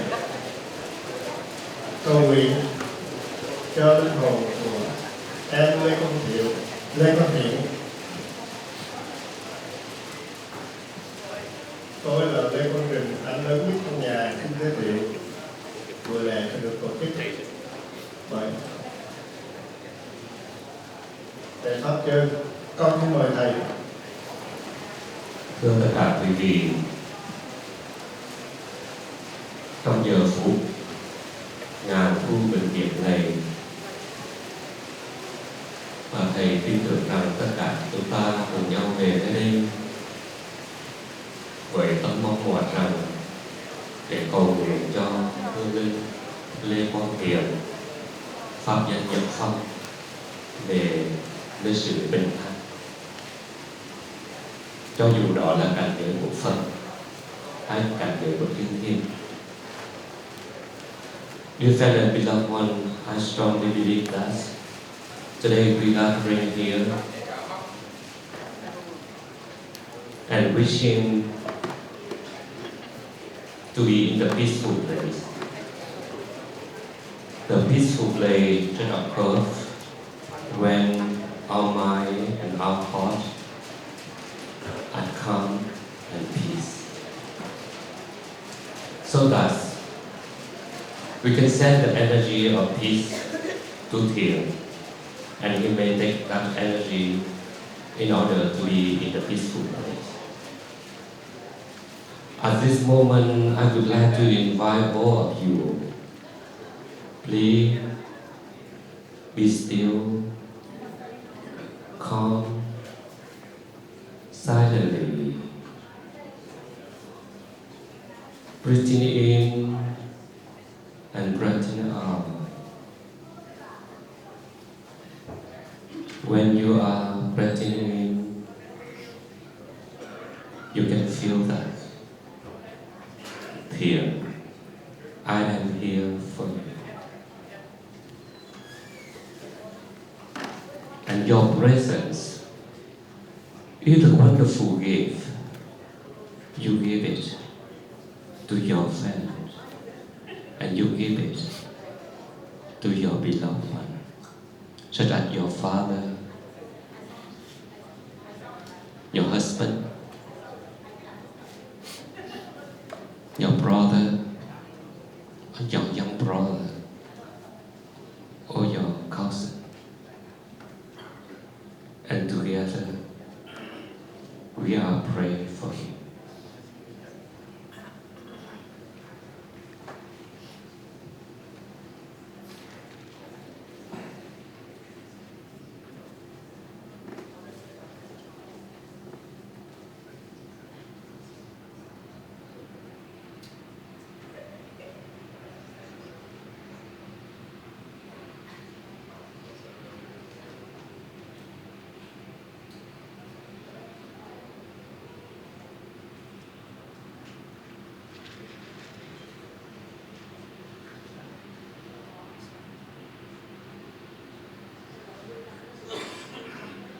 Breathing in, I calm myself,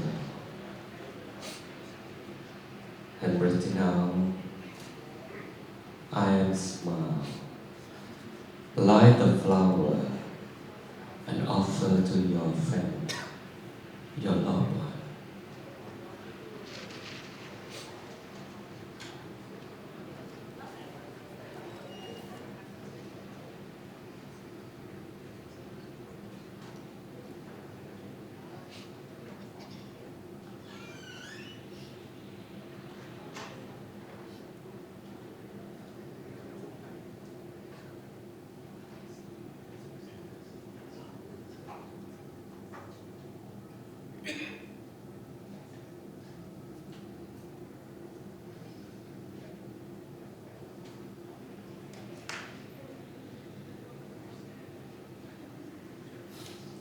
Please nurture up your heart with compassion.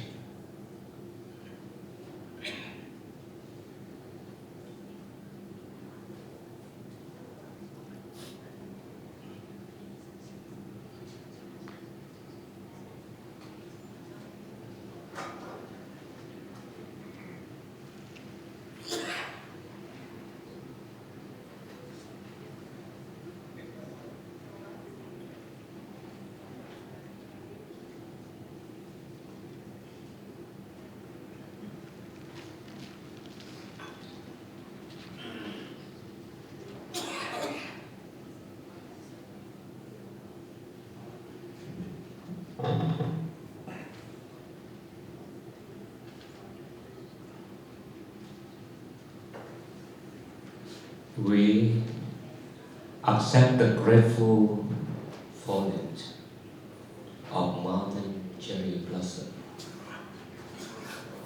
But it is so hard for us to fall away from our own attachment to the world. Thank you for being here today. Together we say goodbye to LeQuang, the Buddhist name Nhật Phong, as we know him. We celebrate the symbol of life, well lived, and wish him well on his journey to the land of Amitabha Buddha. We thank the Buddha, his teaching, and the Sangha for the many ways in which his life touched us.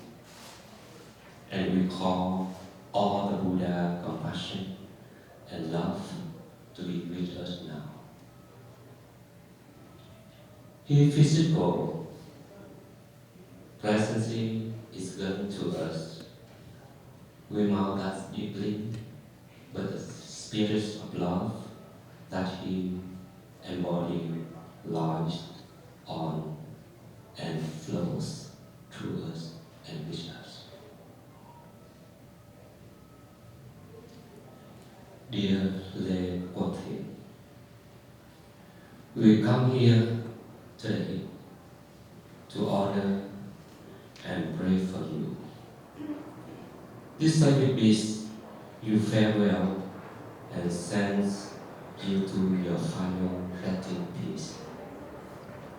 In accordance with the traditional Buddhist ceremony, as the Buddha told us, those who are awakened will understand life and death. Life did not start with your birth or ends with your death. The time when you are born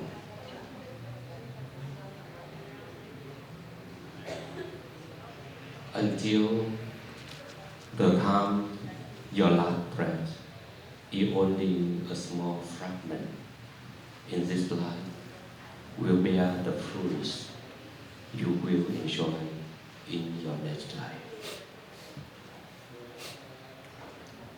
We burn incense, light the candles, and offer fruits and flowers in your honor. They are simplest and precious. The burning incense gives a sweet, gentle smell and reminds us of you. You are no longer with us. Yes, your good death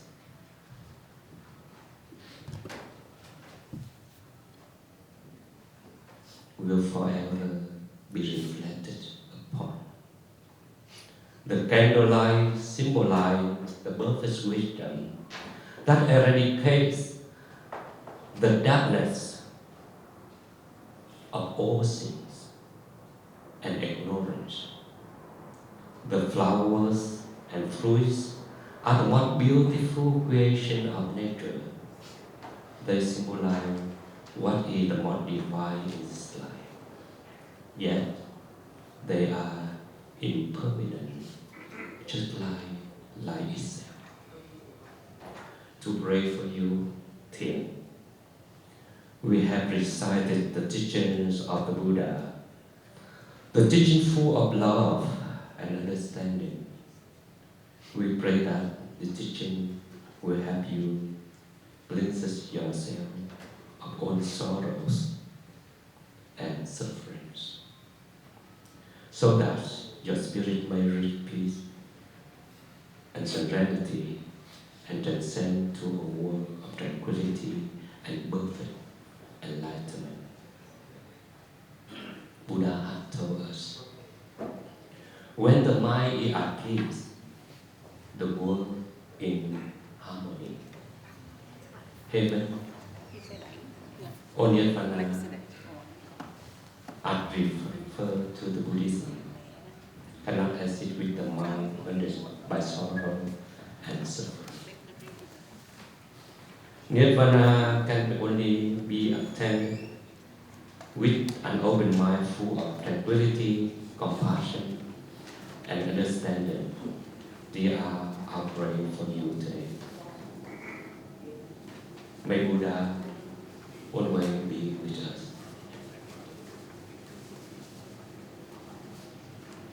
Thưa tất cả quý vị, hôm nay chúng ta cùng nhau vân tập về nơi đây để làm lễ tưởng niệm và tiễn đưa Thien là người chồng, người cha, người con, người anh em và người cậu, người chủ trong gia đình và người bạn.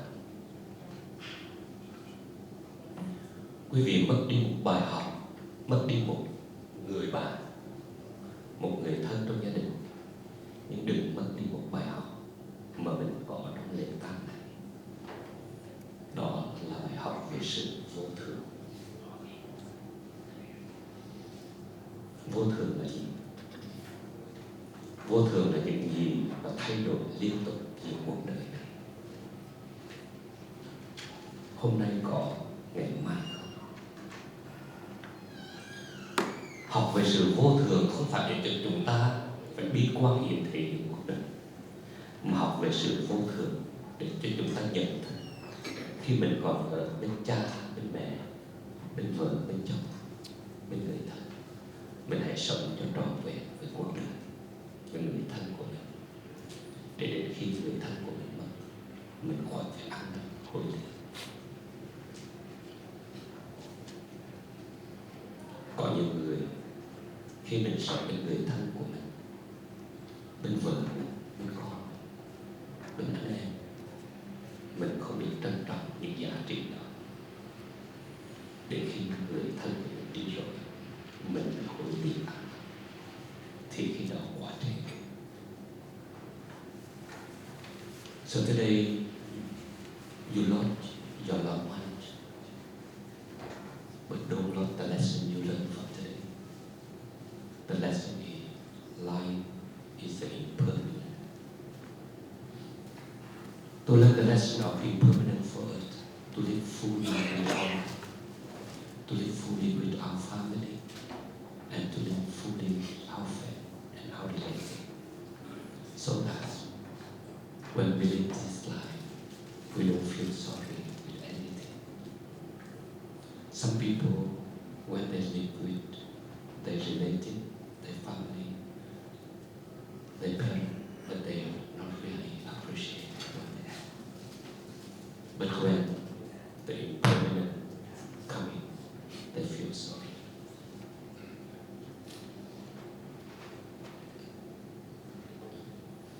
We also learn the lesson of impermanent in order for us to live meaningful with our life, meaningful with our family. Whenever you have time to be with each other, take good care to each other. Do something good for yourself and contribute it into the society. To do something good for the community. Everything in this life, when you live, you not bring with you. Some people, they take all of their life in order to work, to make money, to do all stuff. But they don't have time to be with their wife, their children, or their mother. And when you live this life, everything you leave behind.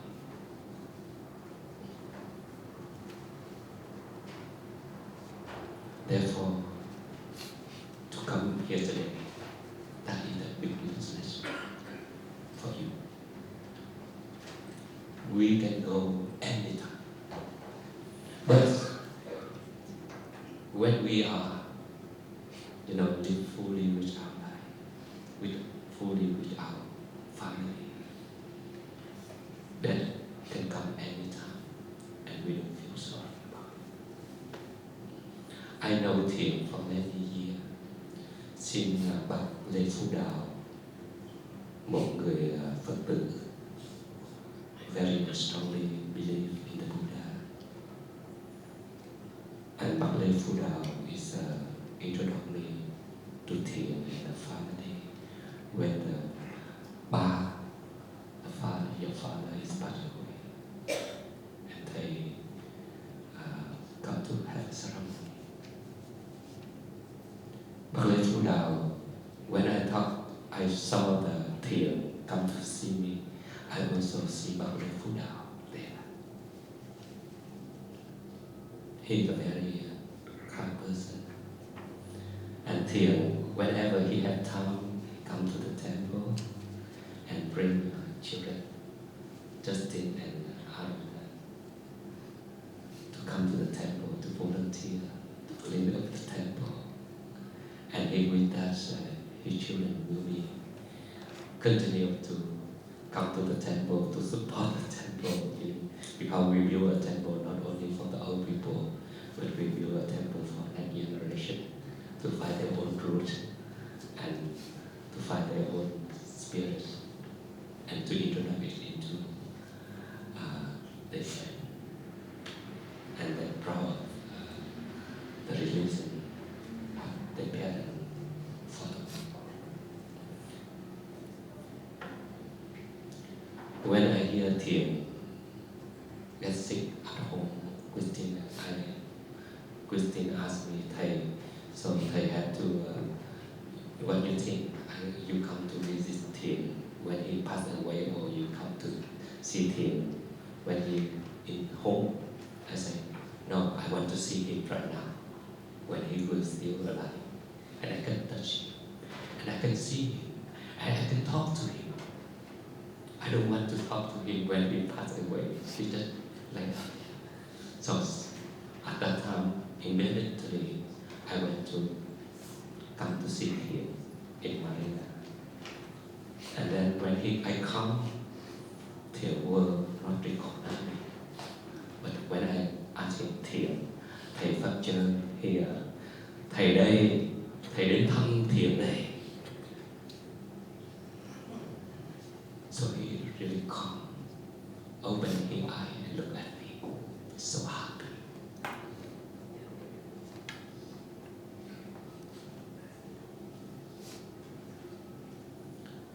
I want to tell you that because when we still alive to see each other, we have chance to see each other, to see each other, don't wait until they die. You can, make a big arrangement for funeral, whatever it is not my meaning. So I pray for him, and I ask him to accept that sickness and just let it be. And I recite the name of the Buddha to him, remind him what to do the good thing in life. And then I say goodbye to him.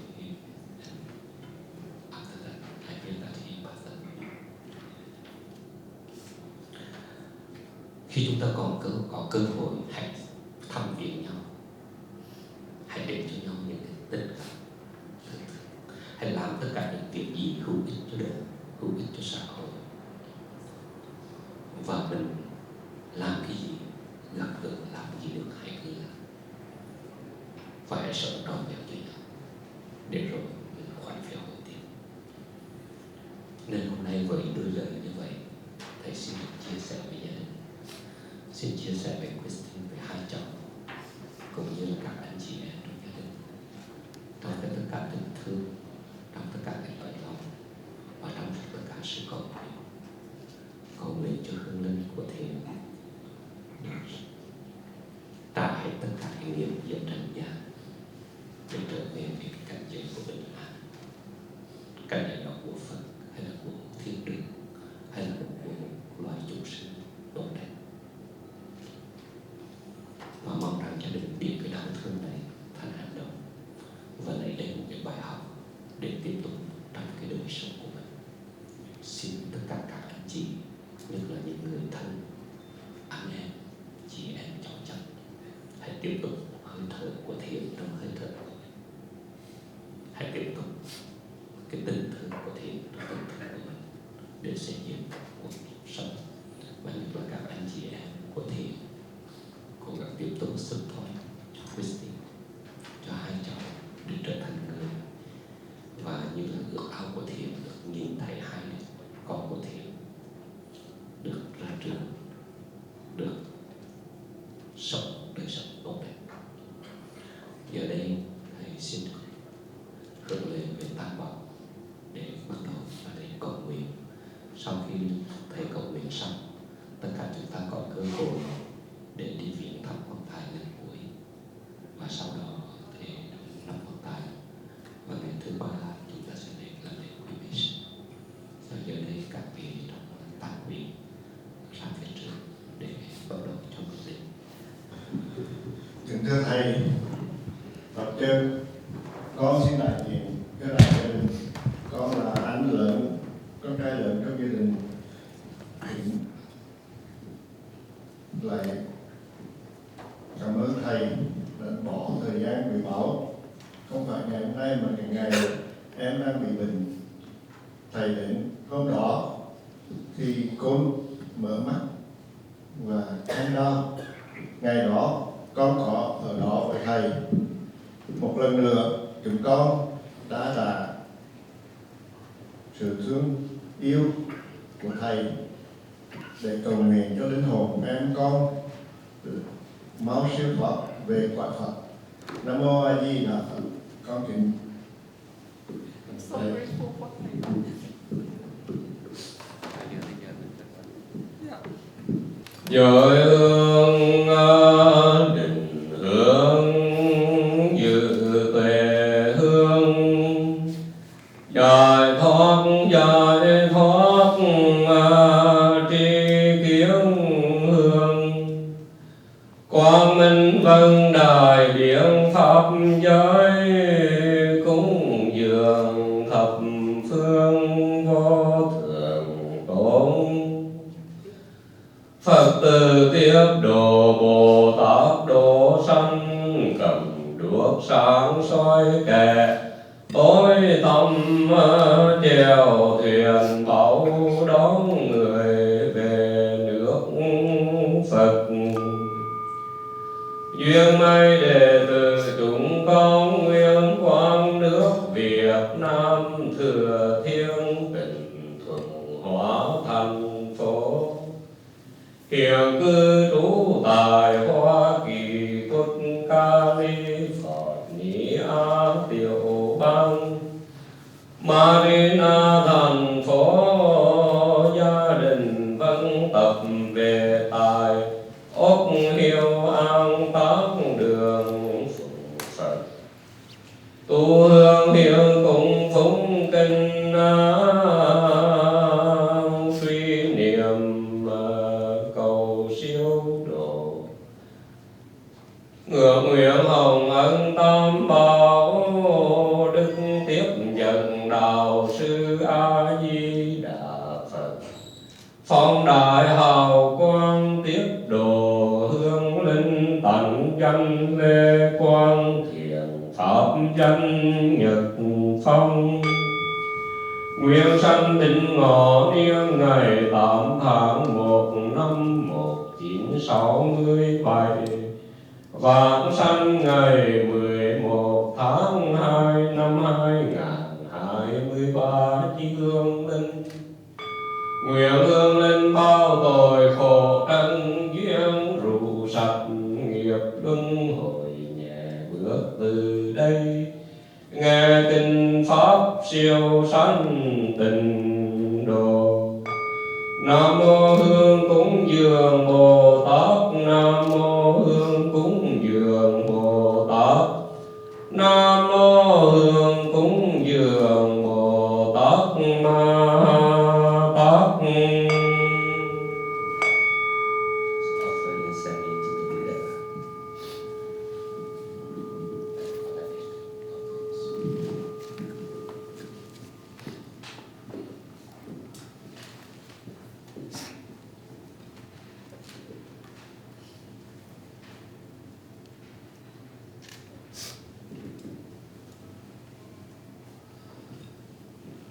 So on behalf of Thien, the member of the family, we bow down 3 times to pay respect to the Buddha.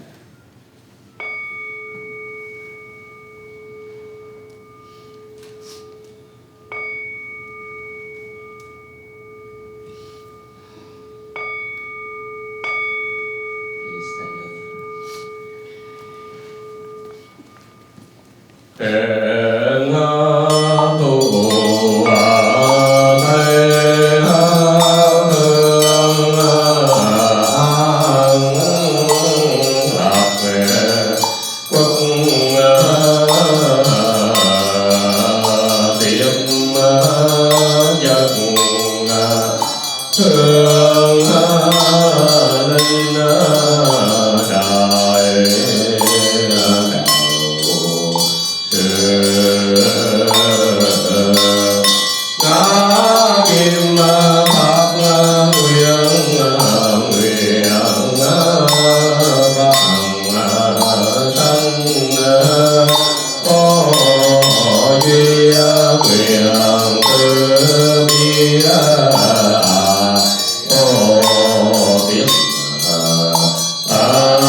Nam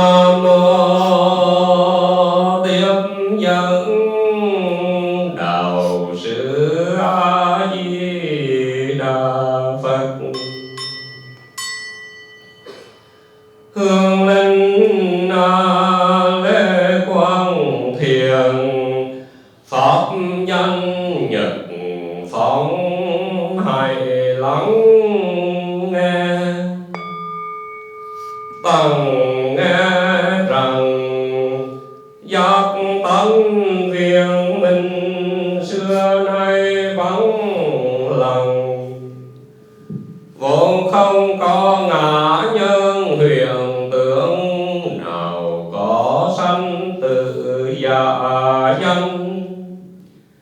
Nhưng tôi sơ một niệm vô minh tùy vọng tưởng, nay mới có sanh diệt.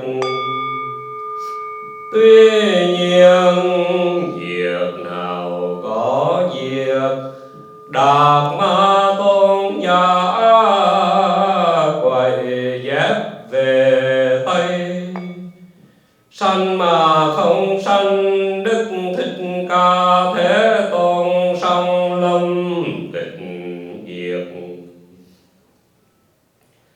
Nếu không một phen thấu triệt, khó khỏi nhiều kiếp nội trôi. Nên người trời còn có luân hồi, huống phàm thứ hạ không sanh diệt. Nơi Tang Quyến đau lòng, vì hương linh LeQuang thiện, pháp danh Nhật Phong. Thân giờ này thì gợi làng xưa, hồn về xứ Lào. Lâm thời hoảng hốt, cho hồn tạng phát phiêu.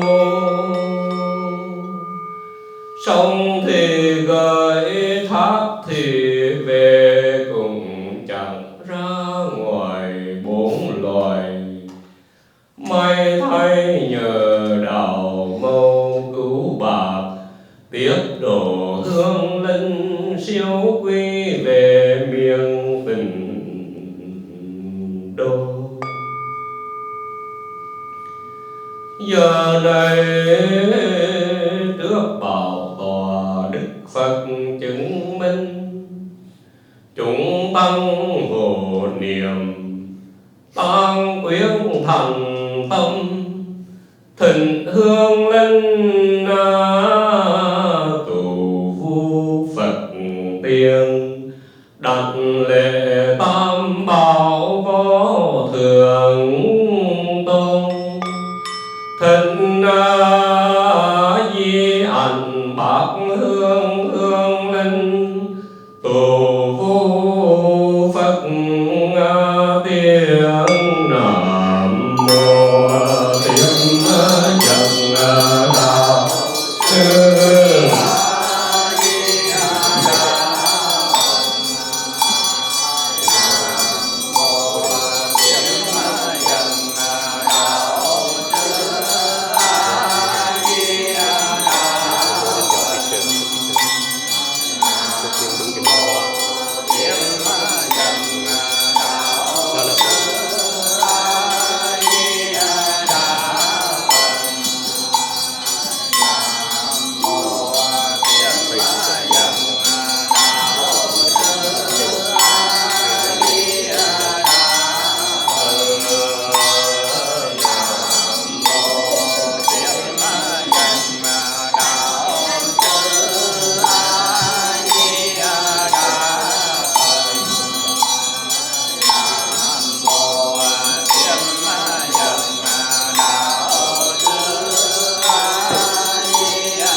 Linh tại Phật tiên đặt lễ tam bảo tam bái. Please make 3 bows to the Buddha.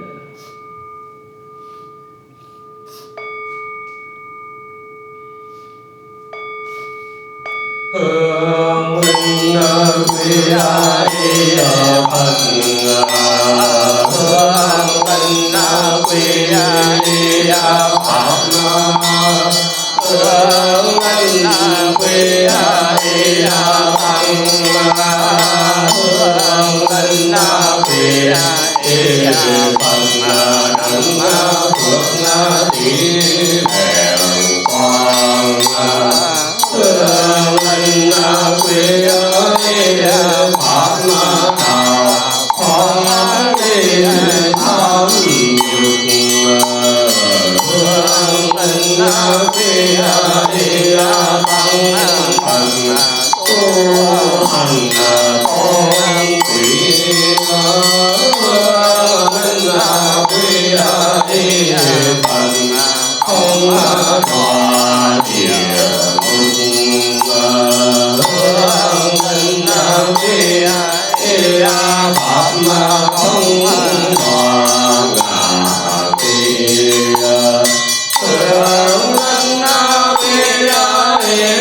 Phật bảo đẹp vô cùng đã từng vô lượng kiếp thành công, đoan nghiêm thiền tọa giữa non sông sáng rực đỉnh linh phong. Trên trán phóng hào quang rực rỡ chiếu soi sáu nẻo hôn mông. Lòng hoa hồi lớn nguyện tương phùng tiếp nối pháp chánh tông, hương linh xin quy thường trú Phật Đà Gia. Nguyện mười phương thường trú Phật Đà Gia, phóng quang tiếp độ phùng vì Việt Nam Phật tử thọ tam quy giới pháp danh nhật phong. Tánh danh LeQuang thiền chi hương linh và sanh cần la quân. Nguyện pháp bảo đẹp vô cùng lời vàng do chính Phật tuyên dương. Chư thiên trội nhạc tạng hoa hương, pháp màu nhiệm tỏ tương. Ghi chép rõ ràng thanh ba tàng, lưu truyền hậu thế mười phương. Hương linh này thấy được con đường, nguyện hết sức tuyên dương. Xin quy thường trú Đạt Ma Gia. Nguyện mười phương thường trụ Đạt Ma Gia, phong quang tiếp độ tiếp triều phụng vi LeQuang thiền pháp danh nhật phong chi hương linh và sanh cần ba quân. Nguyện tăng bảo đẹp vô cùng, phước điền hạt tốt đã đơm bông. Ba y một bát bước thông dong, giới định tuệ dung thông. An trụ đêm ngày trong chánh niệm, thiền cơ chứng đạt nên công. Hương linh tất cả nguyện một lòng, về nương tựa tăng thân. tăng già gia nguyện mười phương thường trụ tăng già gia phóng quang tiếp độ phùng vi lê quang thiền pháp danh nhật phong chương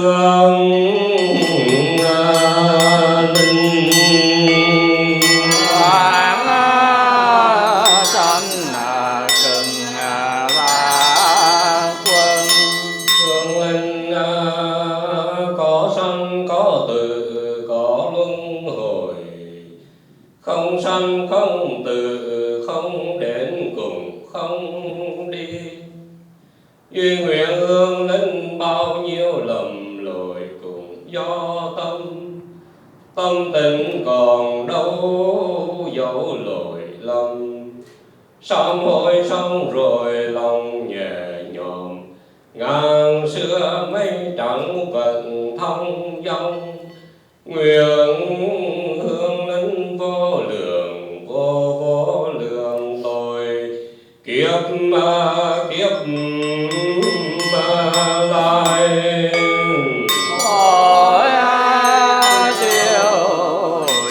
chân thiêu hộ vi pháp như mộng huyền bảo anh như lộ diệt như điện ứng tác như thị quán hương linh phát nguyện thọ trì tam tù tình giới sợ vì đề nhân nhiếp luật nghi giới nguyện sanh sanh thề thề pháp quảng đại bồ đề tâm nguyện đoàn những thiết ác đề nhị nhiếp thiện pháp giới nguyện sanh sanh thế thế pháp quảng đại bồ đề tâm nguyện tu nhất thiết thiền để tam nhiêu ít trụ tình giới hương linh pháp nguyện sanh sanh thế thế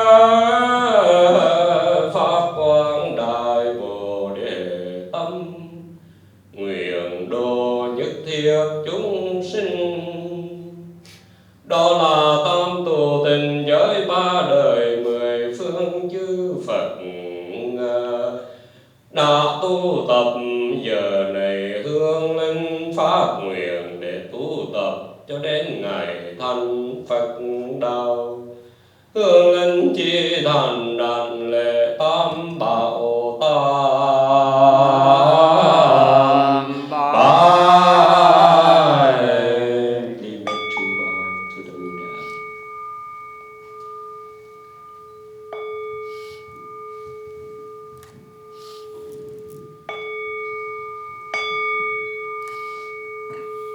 Hương linh Phật tử LeQuang Thien pháp danh là Nhật Phong.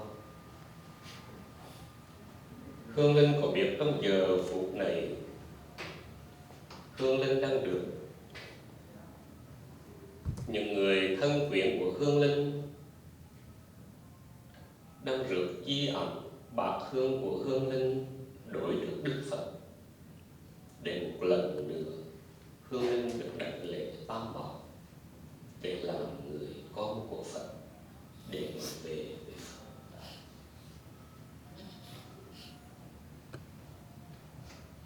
Đây là một nhân duyên rất lớn trong cuộc đời của mình mà giờ này hương linh đang được sự hộ niệm của chúng tăng, của Phật tử, của những người thân quyến trong giờ phút tử biệt sinh ly này. Thưa hương linh, trong luật chư tổ có dạy rằng vì nghiệp lực thắt buộc do những dẫn tố đất nước gió lửa tinh cha huyết mẹ mà hình thành tấm thân này, nhưng đất nước gió lửa thường xung khắc lẫn nhau, cho nên sự sanh già bệnh chết đến mà không hề cùng người. Một hơi thở ra mà không trở vào lại được đã cắt ngang mạng sống của con người. Đời này cách đời sau chỉ là một hơi thở vào ra. Hương Linh đã mượn tấm thân này từ tinh cha Việt Nam, từ đất nước gió lửa, từ những nhân duyên để tác thành tấm thân này, để bước vào đời, để lo sự nghiệp. Giờ này nghiệp phần của Hương Linh đã mãn, thì hãy nhẹ nhàng ra đi về với Phật. Bởi lẽ cái cuộc đời này, tiền tài danh vọng, địa vị danh cao,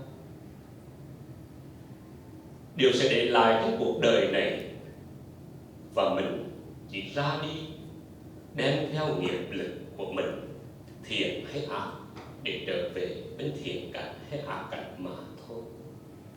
Còn nào là xe, là nhà, là vợ, là con, là tiền tài châu ngọc sẽ để lại trên cuộc đời này, mà đôi khi Hương Linh không mang đem theo một gì hơn hết cả.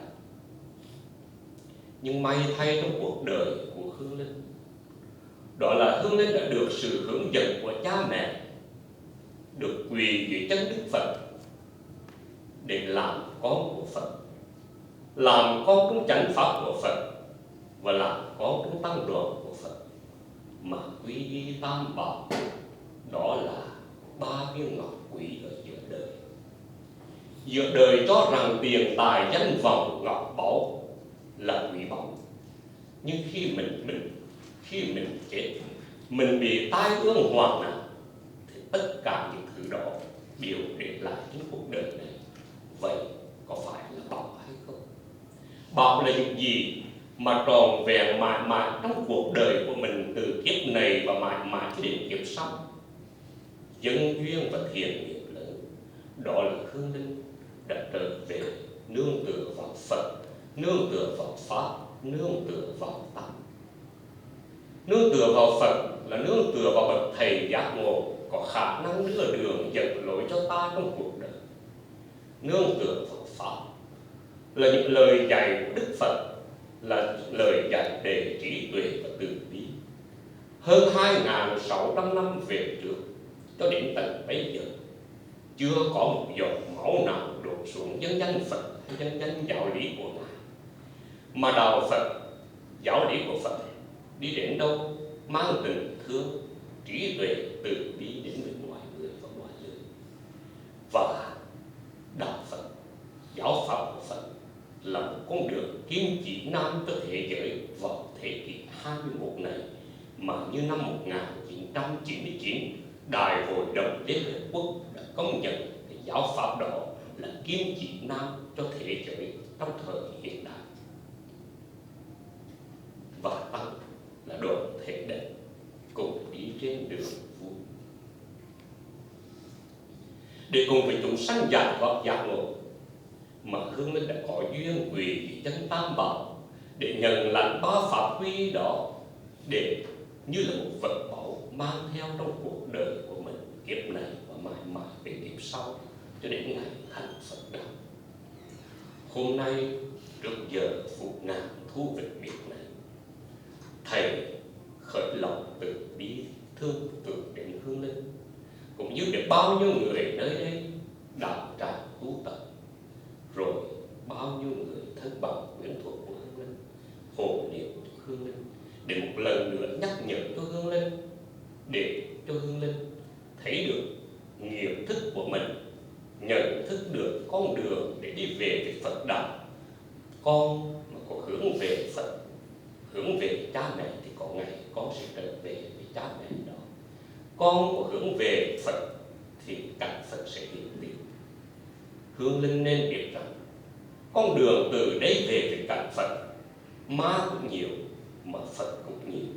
Nếu thất niệm là bóng ma sẽ hiện hữu, nếu chánh niệm nghĩ tưởng tới Phật, cảnh giới Phật sẽ hiện hữu, để đưa tiền Hương Linh về với cảnh Phật đó, để cho Hương Linh có thêm sức mạnh, để cho Hương Linh có thêm hành trang trên lộ trình về với cảnh Trong giờ phút này, Thầy mời gọi tất cả quý vị trong thân bằng quyến thuộc và tất cả các vị trong đạo tràng hãy khởi niệm từ bi thương tưởng cho hương linh mà đọc theo lời Thầy hướng dẫn sau đây để hộ niệm cho hương linh. Please repeat after me to support the spirit of your death by following my reading. Repeat after me. On behalf of LeQuang Thien, I take refuge in the Buddha, the one who showed me the way in this life. Namo Buddhaya. Namo Buddhaya. I take refuge in the Dhamma, I take refuge in the Dhamma, the way of understanding and love. the way of understanding and love. Namo Dhammaya. Namo Dhammaya. I take refuge in the Sangha, I take refuge in the Sangha, the community that live in harmony. the community that lives in harmony. Namo Sanghaya. Namo Sanghaya. Đệ tử chúng con, Đệ tử chúng con, thay vì cho hương linh, thay vì cho hương linh, LeQuang Thiền, LeQuang Thiền, pháp danh nhập phong, pháp danh nhập phong, nguyện tròn đời quy y Phật, nguyện tròn đời quý y Phật, nguyện tròn đời quy y Pháp, nguyện tròn đời quý y Pháp, nguyện tròn đời quy y Tăng, nguyện tròn đời quý y Tăng, cho đến ngày con thành Phật. cho đến ngày con thành Phật. Con về nương tựa Phật, Con về nương tựa Phật. Ngài đưa đường chỉ lối cho con, Ngài đưa đường chỉ lối cho con trong cuộc đời. trong cuộc đời. Nam mô Phật Đà Gia. Nam mô Phật Đà Gia. Con về nương tựa Pháp, Con về nương tựa Pháp, con đường của tình thương con đường của tình thương và sự hiểu biết. và sự hiểu biết. Nam mô Đạt Ma Gia. Nam mô Đạt Ma Gia. Con về nương tựa Tăng, Con về nương tựa Tăng, đoàn thể của những người xuất gia, đoàn thể của những người xuất gia, nguyện sống cuộc đời tỉnh thức. nguyện sống cuộc đời tỉnh thức. Nam mô Tăng Già Gia. Nam mô Tăng Già Giá. Hương linh chỉ đàn đàn lễ tam bảo ba lạy. Please make three bow to the Buddha.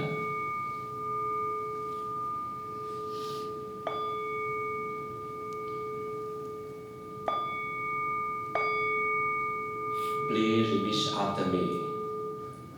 On the behalf of LeQuang Thien, On the behalf of LeQuang Thien, I make three vows. I make three vows. Avoid all the evil. Avoid all the evils. Do something good. Do something good. Try to help other people. Try to help other people. That is the old Buddha teaching. That is the Buddha teaching. Bow down three times. Đệ tử chúng con, Đệ tử chúng con, thay vì cho hương linh, thay vì cho hương linh, LeQuang Thiền, LeQuang Thiền, pháp danh nhập phong, pháp danh nhập phong, nguyện thọ trì ba phần tình giới. nguyện thọ trì ba phần tình giới. Phần thứ nhất, Phần thứ nhất, nguyện từ giờ phút này nguyện từ giờ phút này cho đến vô lượng kiếp về sau, cho đến vô lượng kiếp về sau, dù sanh ra bất cứ nơi đâu, dù sanh ra bất cứ nơi đâu, nguyện không làm các việc ác, nguyện không làm các việc ác, nguyện làm các việc lành, nguyện làm các việc lành, nguyện độ tất cả chúng sanh. nguyện độ tất cả chúng sanh. Đó là lời chư Phật dạy. Đó là lời chư Phật dạy. Con xin vâng theo, Con xin vâng cho theo đến ngày con thành Phật đạo. cho đến ngày con thành Phật đạo. Xin thương xót cho con, Xin thương xót cho con, xin hộ niệm cho con. xin hộ niệm cho con. Bow down three times.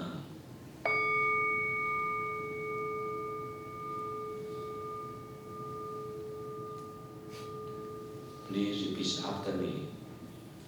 Đệ tử chúng con, Đệ tử chúng con, thay vì cho hương linh, thay vì cho hương linh, LeQuang Thiền, LeQuang Quang Thiện, pháp danh Nhật Phong, pháp danh Nhật Phong, nguyện quy y Đức Phật A Di Đà, nguyện quy y Đức Phật A Di Đà. Ngài là vô lượng thọ, Ngài là vô lượng thọ, Ngài là vô lượng quang, Ngài là vô lượng quang, Ngài là vô lượng các tường, Ngài là vô lượng các tường. Con xin quay về nương tựa, Con xin quay về nương tựa. nguyện trong giờ phút này, nguyện trong giờ phút này, giữa trái tim con, giữa trái tim con, hình ảnh Đức Phật A Di Đà huyền diệu, hình ảnh Đức Phật A Di Đà huyền diệu. bên phải con, bên phải con, vua của Đại Từ Bi, vua của Đại Từ Bi, Đức Bồ Tát Quán Thế Âm, Đức Bồ Tát Quán Thế Âm. bên trái con, bên trái con, vua của Đại Phương Tiện, vua của Đại Phương Tiện, Đức Bồ Tát Đại Thế Chí, Đức Bồ Tát Đại Thế Chí. chung quanh con là hằng sa chư Phật, xung quanh con là hàng xa chư Phật, chư Đại Bồ Tát, chư Đại Bồ Tát đang thương tưởng cho con, đang thương tưởng cho con, đang hộ niệm cho con, đang hộ niệm cho con. đệ tử LeQuang Thiện, đệ tử LeQuang Thiện, pháp danh Nhật Phong, pháp danh Nhật Phong, được sanh về cảnh Phật, được sanh về cảnh Phật. Xin thương xót cho con, xin thương xót cho con, xin hộ niệm cho con, xin hộ niệm cho con. Xin Ngài lấy đuốc ánh sáng, xin Ngài lấy đuốc ánh sáng, soi vào tâm tư con, soi vào tâm tư con. Xin Ngài lấy thuyền thọ mạng, xin Ngài lấy thuyền thọ mạng, chuyên chở hình hài con, chuyên chở hình hài con, cho sự sống an lạc, cho sự sống an lạc, cho lý tưởng vẹn toàn, cho lý tưởng vẹn toàn. Nam mô Đại Từ Đại Bi, Nam mô Đại Từ Đại Bi, tiếp dẫn đạo sư, tiếp dẫn đạo sư. A Di Đà Phật, A Di Đà Phật, A Di Đà Phật, A Di Đà Phật, A Di Đà Phật, A Di Đà Phật. Cương linh chỉ thành đàn lệ tam bảo ba lạy Victory Bow.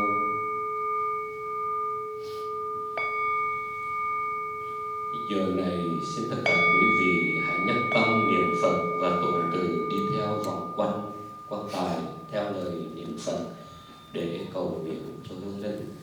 Ở phương Tây thế giới an lành, hương linh xin phát nguyện vãng sanh cuối xin đừng từ bi tiệm độ. Nam mô Tây phương cực lạc thế giới đại từ đại bi A Di Đà Phật. Nam mô A Di Đà Phật. Nam mô A Di Đà Phật. Nam mô A Di Đà Phật. Mô A Di Đà Phật. Nam mô A Di Đà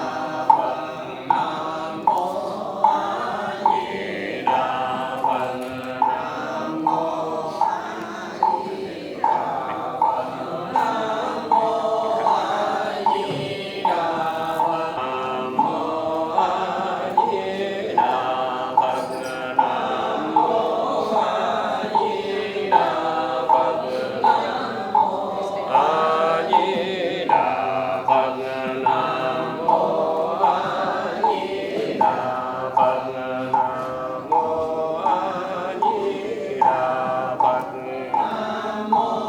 A Di Đà Phật. Nam mô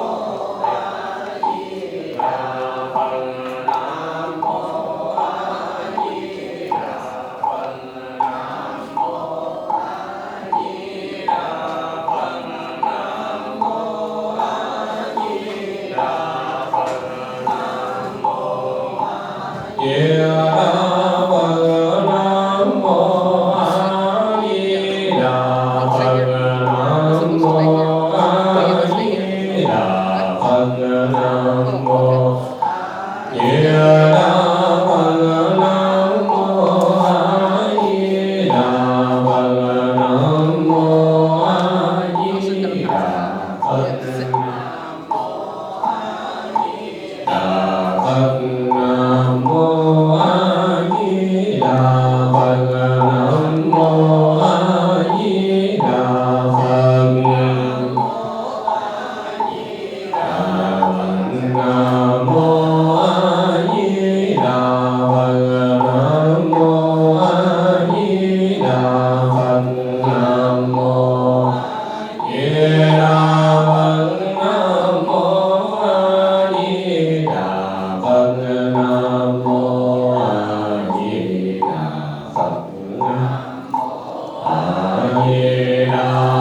Chỉ thành lạy hương linh hai lạy.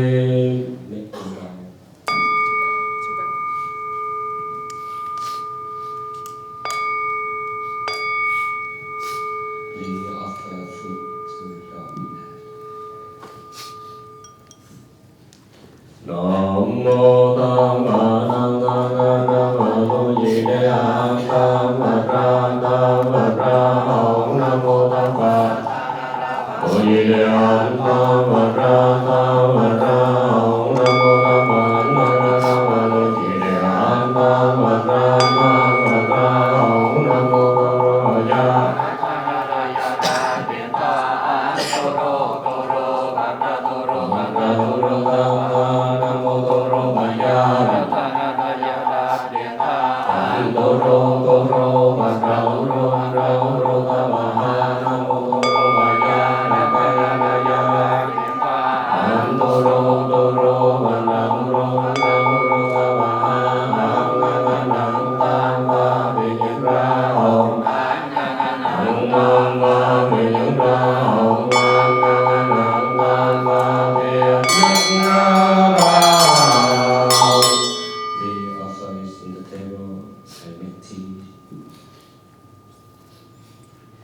Do địa lực Bồ Tát Ma Tát Ya địa lực Bồ Tát Ma Ya địa lực Bồ Tát Ma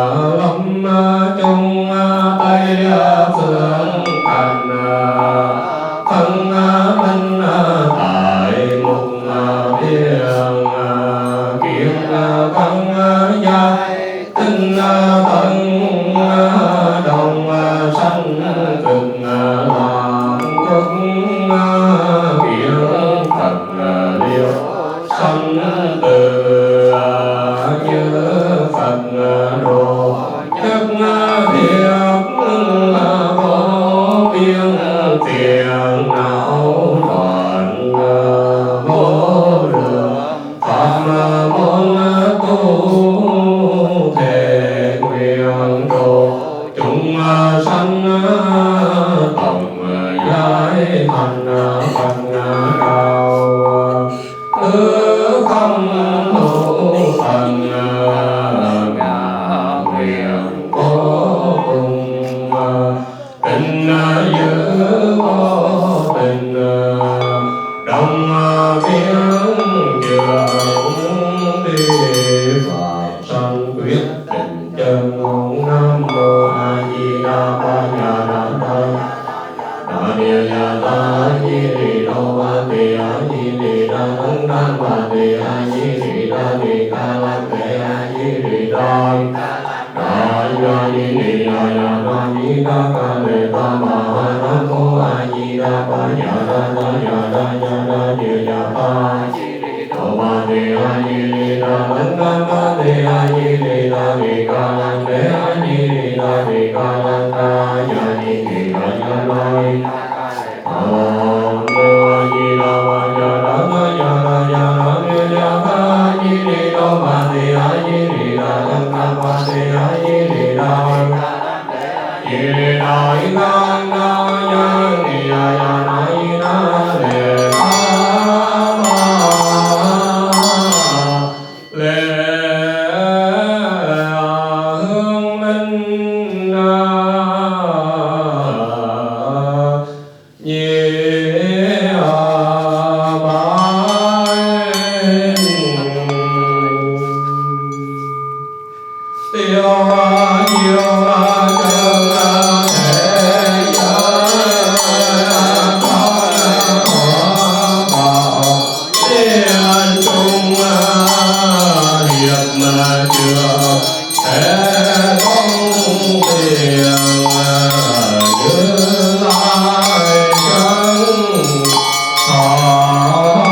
năm tháng phù sanh diệt kiếp người, cuộc đời như thể áng mây trôi, buông tay nhẹ bước về theo Phật. Chín phẩm đài xem tọa ngát hương, ngưỡng bạch Đức Di Đà từ tông phóng quang tiếp độ, phụng vì hương linh thọ tam quy giới. Pháp nhân Nhật Phong tánh danh LeQuang Thien, sanh Bính Ngọ niên 1967, vạn sanh Quý Mão niên 2023, chí hương linh siêu quy về miền Tinh Đông.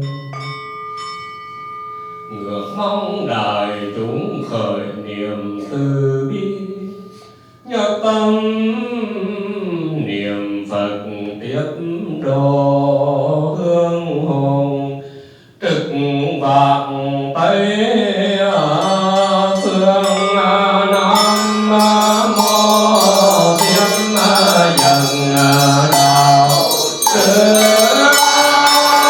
Di Đà.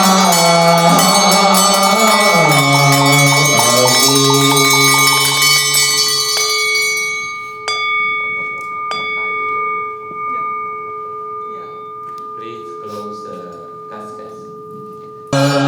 Nam mô Thiên Dần Đạo Sư A Di Đà Phật.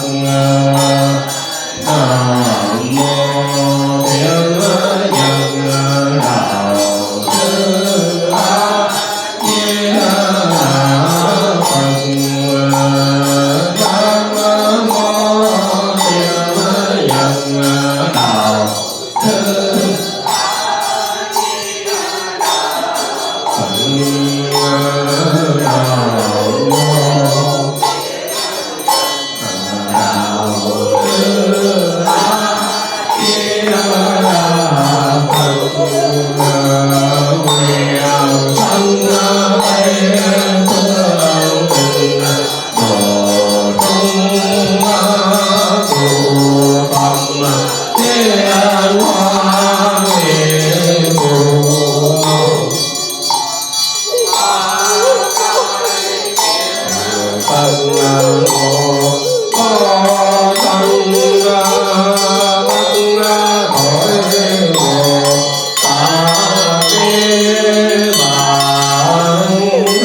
The ceremony now is in English.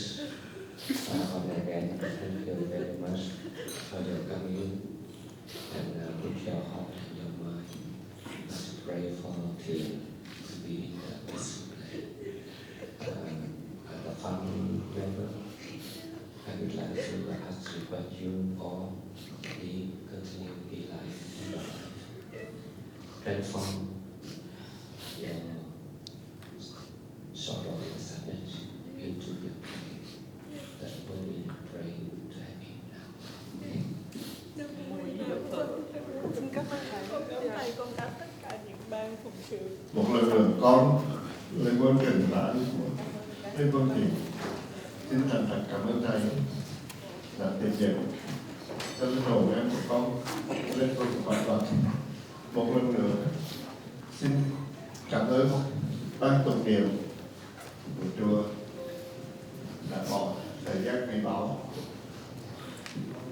siêu cho linh hồn của các con là để có thể Nam mô A Di Đà Phật, Nam mô A Di Đà Phật, Nam mô A Di Đà Phật.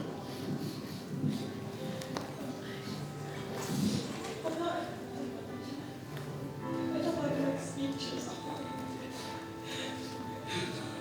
It's difficult. I just want to let you know I really appreciate you all coming here. Being here with us. Visiting the last time. I truly appreciate your love and support and your care. We never forget it. Thank you so much. Deeply grateful.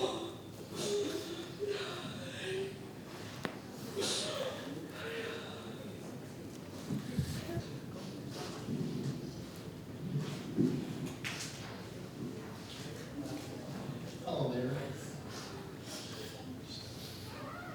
Just want to reiterate, thank you, appreciate taking the time. You know, it's a lot of pretty deep time commitment to pay your respects to my dad. It's going to be rough, but your support is deeply appreciated. We'd like to invite everyone to come home for the reception on 3 to 6, and you have an early flight, feel free to leave anytime. I think there's an address on the cards, so we'd love to see you here. Yeah, just to let you know that I really appreciate you being here, coming here to help us through all this time. So much thank you all the cousins, nieces and nephews, other brother and sister.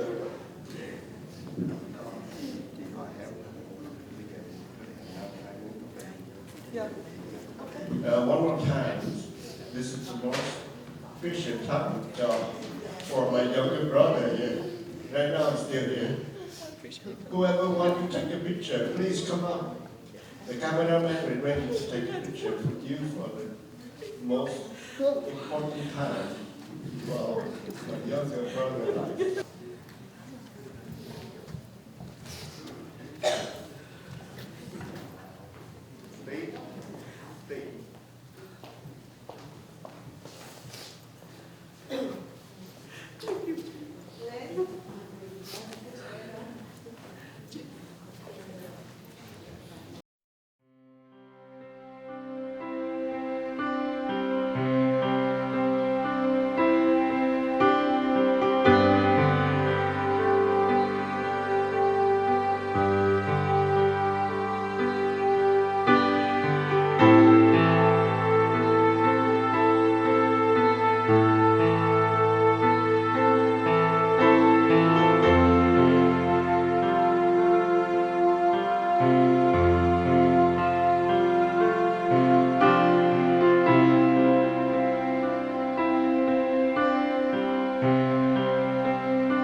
sông đình bao giới đình tuệ hương trời thoát tri kiến quy khôn lường ngào ngạt khắp muôn phương thân tình tâm hương đệ tử nguyện cúng dường kính lạy đức thế tôn quý các Phật đà đệ tử chúng con nguyên quảng Việt Nam quốc thừa thiên tinh thuần hóa thành phổ cư trú tại Hoa Kỳ quốc California tiểu bang Marina thành phố vâng tập về tại ốc hiếu an táng đường phùng Phật tu hương hiển cũng phụng kinh di quang hòa táng chi lễ kỳ siêu độ sự nay có tăng quyến LeQuang Christine LeQuang Aaron LeQuang Austin LeQuang Trình Lệ Thị Bích Thủy LeQuang Lan Hương LeQuang Hương Duyên LeQuang Cẩm Tú LeQuang Thiệu nguyện tận đến ni ca để nguyện nay tinh nguyện Brandon nguyện Shalom cùng tất cả thân bằng quyển thuộc nội ngoại chúng tâm ngưỡng nguyện hồng từ tam bảo đem lòng từ bi phong quang tiếp độ phụng vì chánh tiếng Việt Nam Phật tử thọ tám quy giới pháp danh nhật phong tận danh LeQuang thiền sanh ngày 8 tháng Giêng năm 1967 và sanh ngày 11 tháng 2 năm 2023 dương linh nguyện hương linh bao tội khổ trần duyên rủ sạch nghiệp luân hồi nhẹ bước từ đây nghe kinh pháp siêu sanh tịnh độ. Nam mô Hương cúng dường Bồ Tát. Nam mô Hương cúng dường Bồ Tát. Nam mô Hương cúng dường Bồ Tát Ma Tát.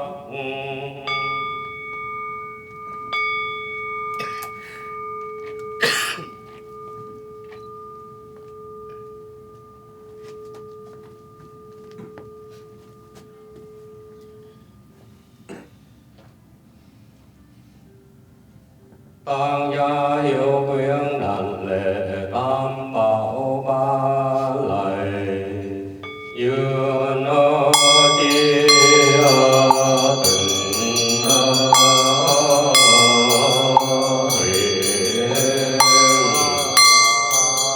biên Hãy subscribe cho kênh Ghiền Mì Gõ để không bỏ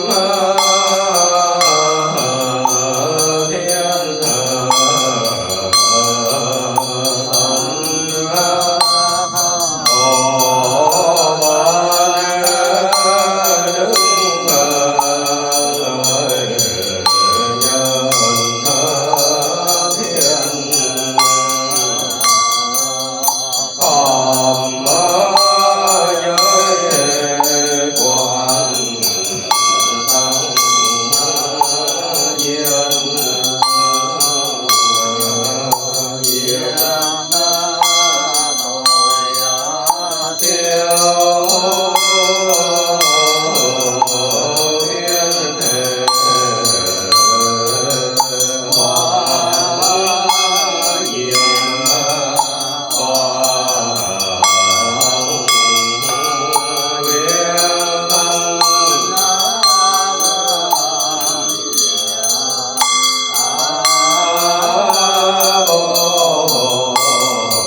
hương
trong trà hiện cúng hương linh.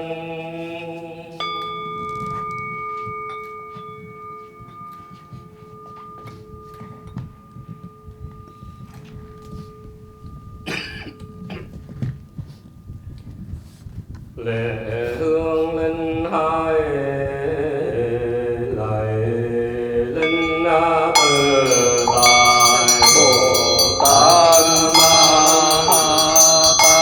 Tát linh từ tại Bồ Tát Ma Tát linh từ tại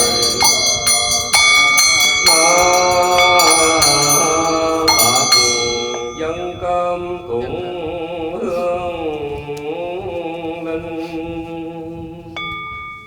Nam mô Nam mô Như Lai, Nam mô Bảo Tạng Như Lai, Nam mô Diệu Sản Thân Như Lai, Nam mô Quảng Bát Thân Như Lai, Nam mô Ly Bồ Ý Như Lai, Nam mô Cam Lộ Vương Như Lai, Nam mô A Di Đà Như Lai, Nam mô Tam Bảo Tạng Tam Bảo Lô Chỉ Đề Án Tam Bát Ra Tam Bát Ra Hồng. Nam mô Tát Phật Tát Phật Tam Bảo Lô Chỉ Đề Án Tam Bát Ra Tam Bát Ra Hồng. Nam mô Tam Bảo Tam Bảo Lô Chỉ Đề Án Tam Bát Ra Tam Bát Ra Hồng. Nam mô Tam Bảo Tam Bảo Lô Chỉ Đề Án Tam Bát Ra Tam Bát Ra Hồng. Nam mô Tam Bảo Tam Bảo Lô Chỉ Đề Án Tam Bát Ra Tam Bát Ra Hồng. Nam mô Tam Bảo Lô Chỉ Đề Án Tam Bát Ra Tam Bát Ra Hồng. Nam mô Tam Bảo Lô Chỉ Đề Án Tam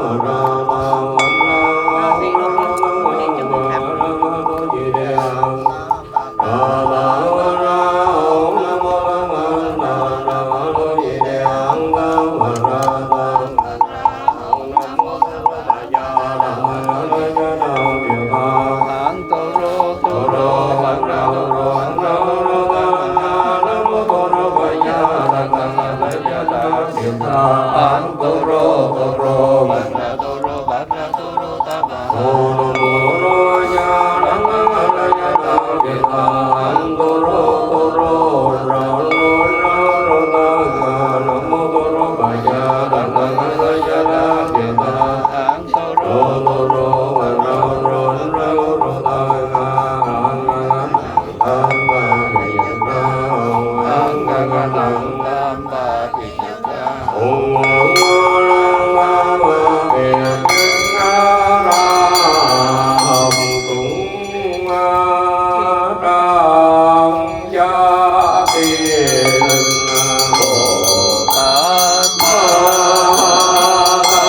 câu ha đề đà la ni đề ni a đa đề đề lệ đề đề ma ha ya đề chân ha càng đề ta bà ha ni bà đề câu ha đề đà la ni đề ni a đa đề đề lệ đề đề ma ha ya đề la đề ta bà trong trà hiện cúng hương linh lại tiếng biệt hương linh hai lại nguyện sanh đại hương tình độ chung của phật liên hoa vì của màu hoa khai kiến Phật Nam Mô Vô Sanh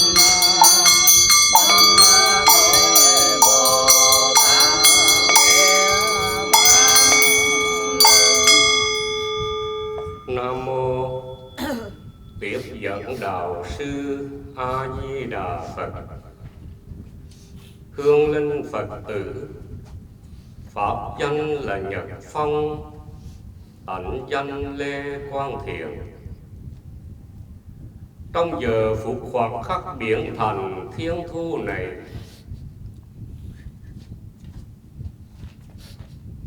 chỉ còn một vài phút giây ngắn ngủi nữa thôi,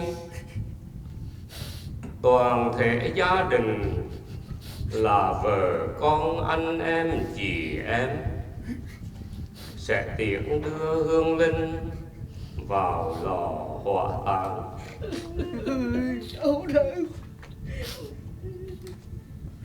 Dù lò hỏa táng có nóng biết bao nhiêu, dù ngọn lửa có vô tình biết bao nhiêu đi chăng nữa, thì ngọn lửa đó chỉ đốt cháy tấm thân vật chất của hương linh mà thôi. Còn bản tâm và huệ mạng của hương linh chưa bao giờ từng sinh mà cũng chưa bao giờ từng diệt. Vậy trong giờ phút này, hương linh hãy quán niệm thân này không phải của hương linh, hương linh không bị kẹt vào thân này. Hương linh là một sự sống thinh thang, hương linh chưa bao giờ từng sinh mà cũng chưa bao giờ từng diệt.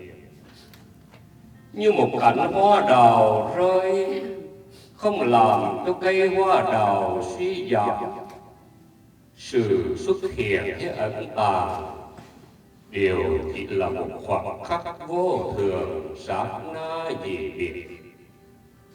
Hương linh đang có mặt khắp nơi trong giờ phút này, trong anh chị em, trong vợ, trong con, trong những người thân trong giờ phút này.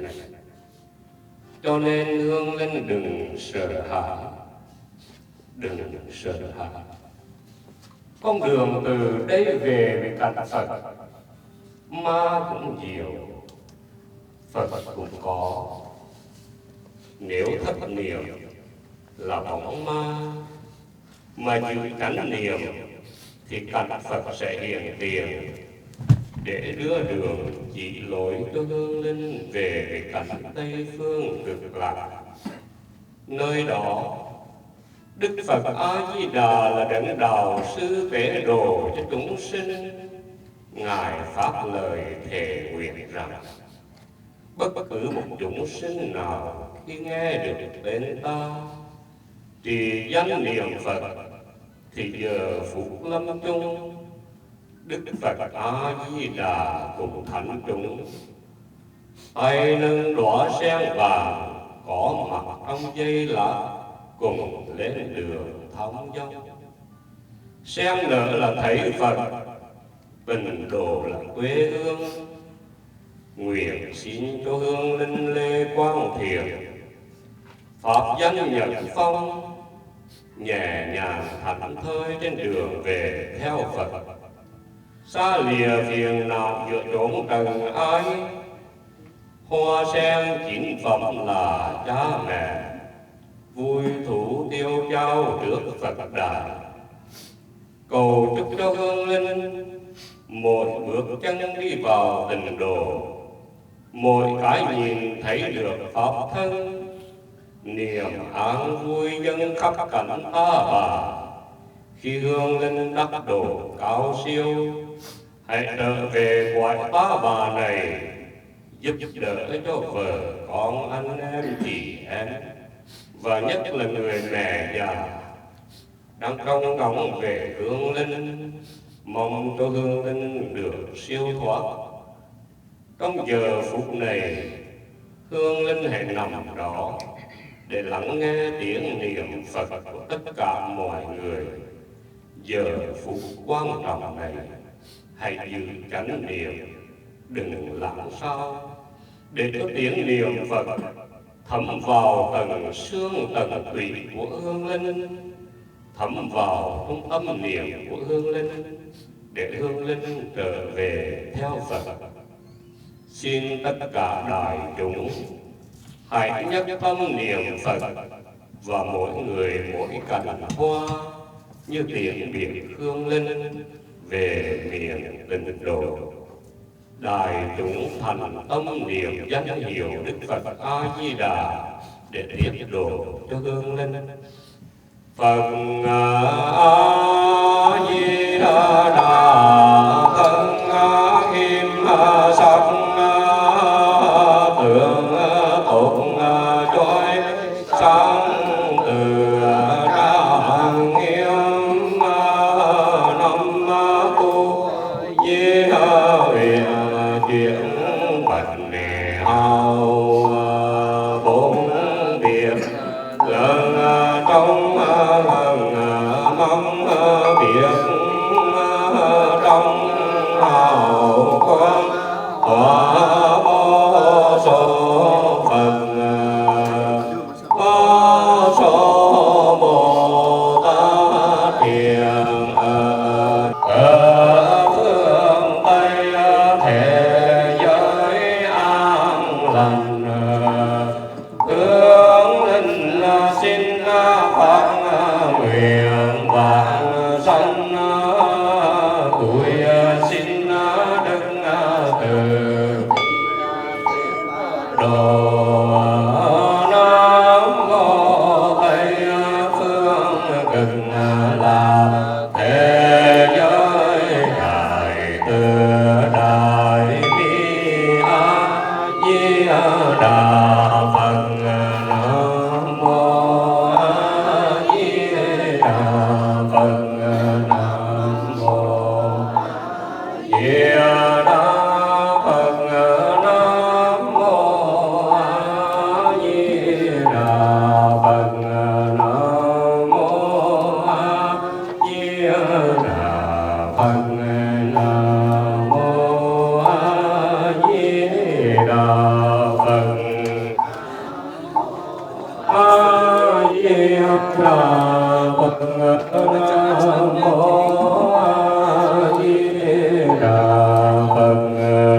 mô A Di Đà Phật. Nam mô A Di Đà Phật. A Di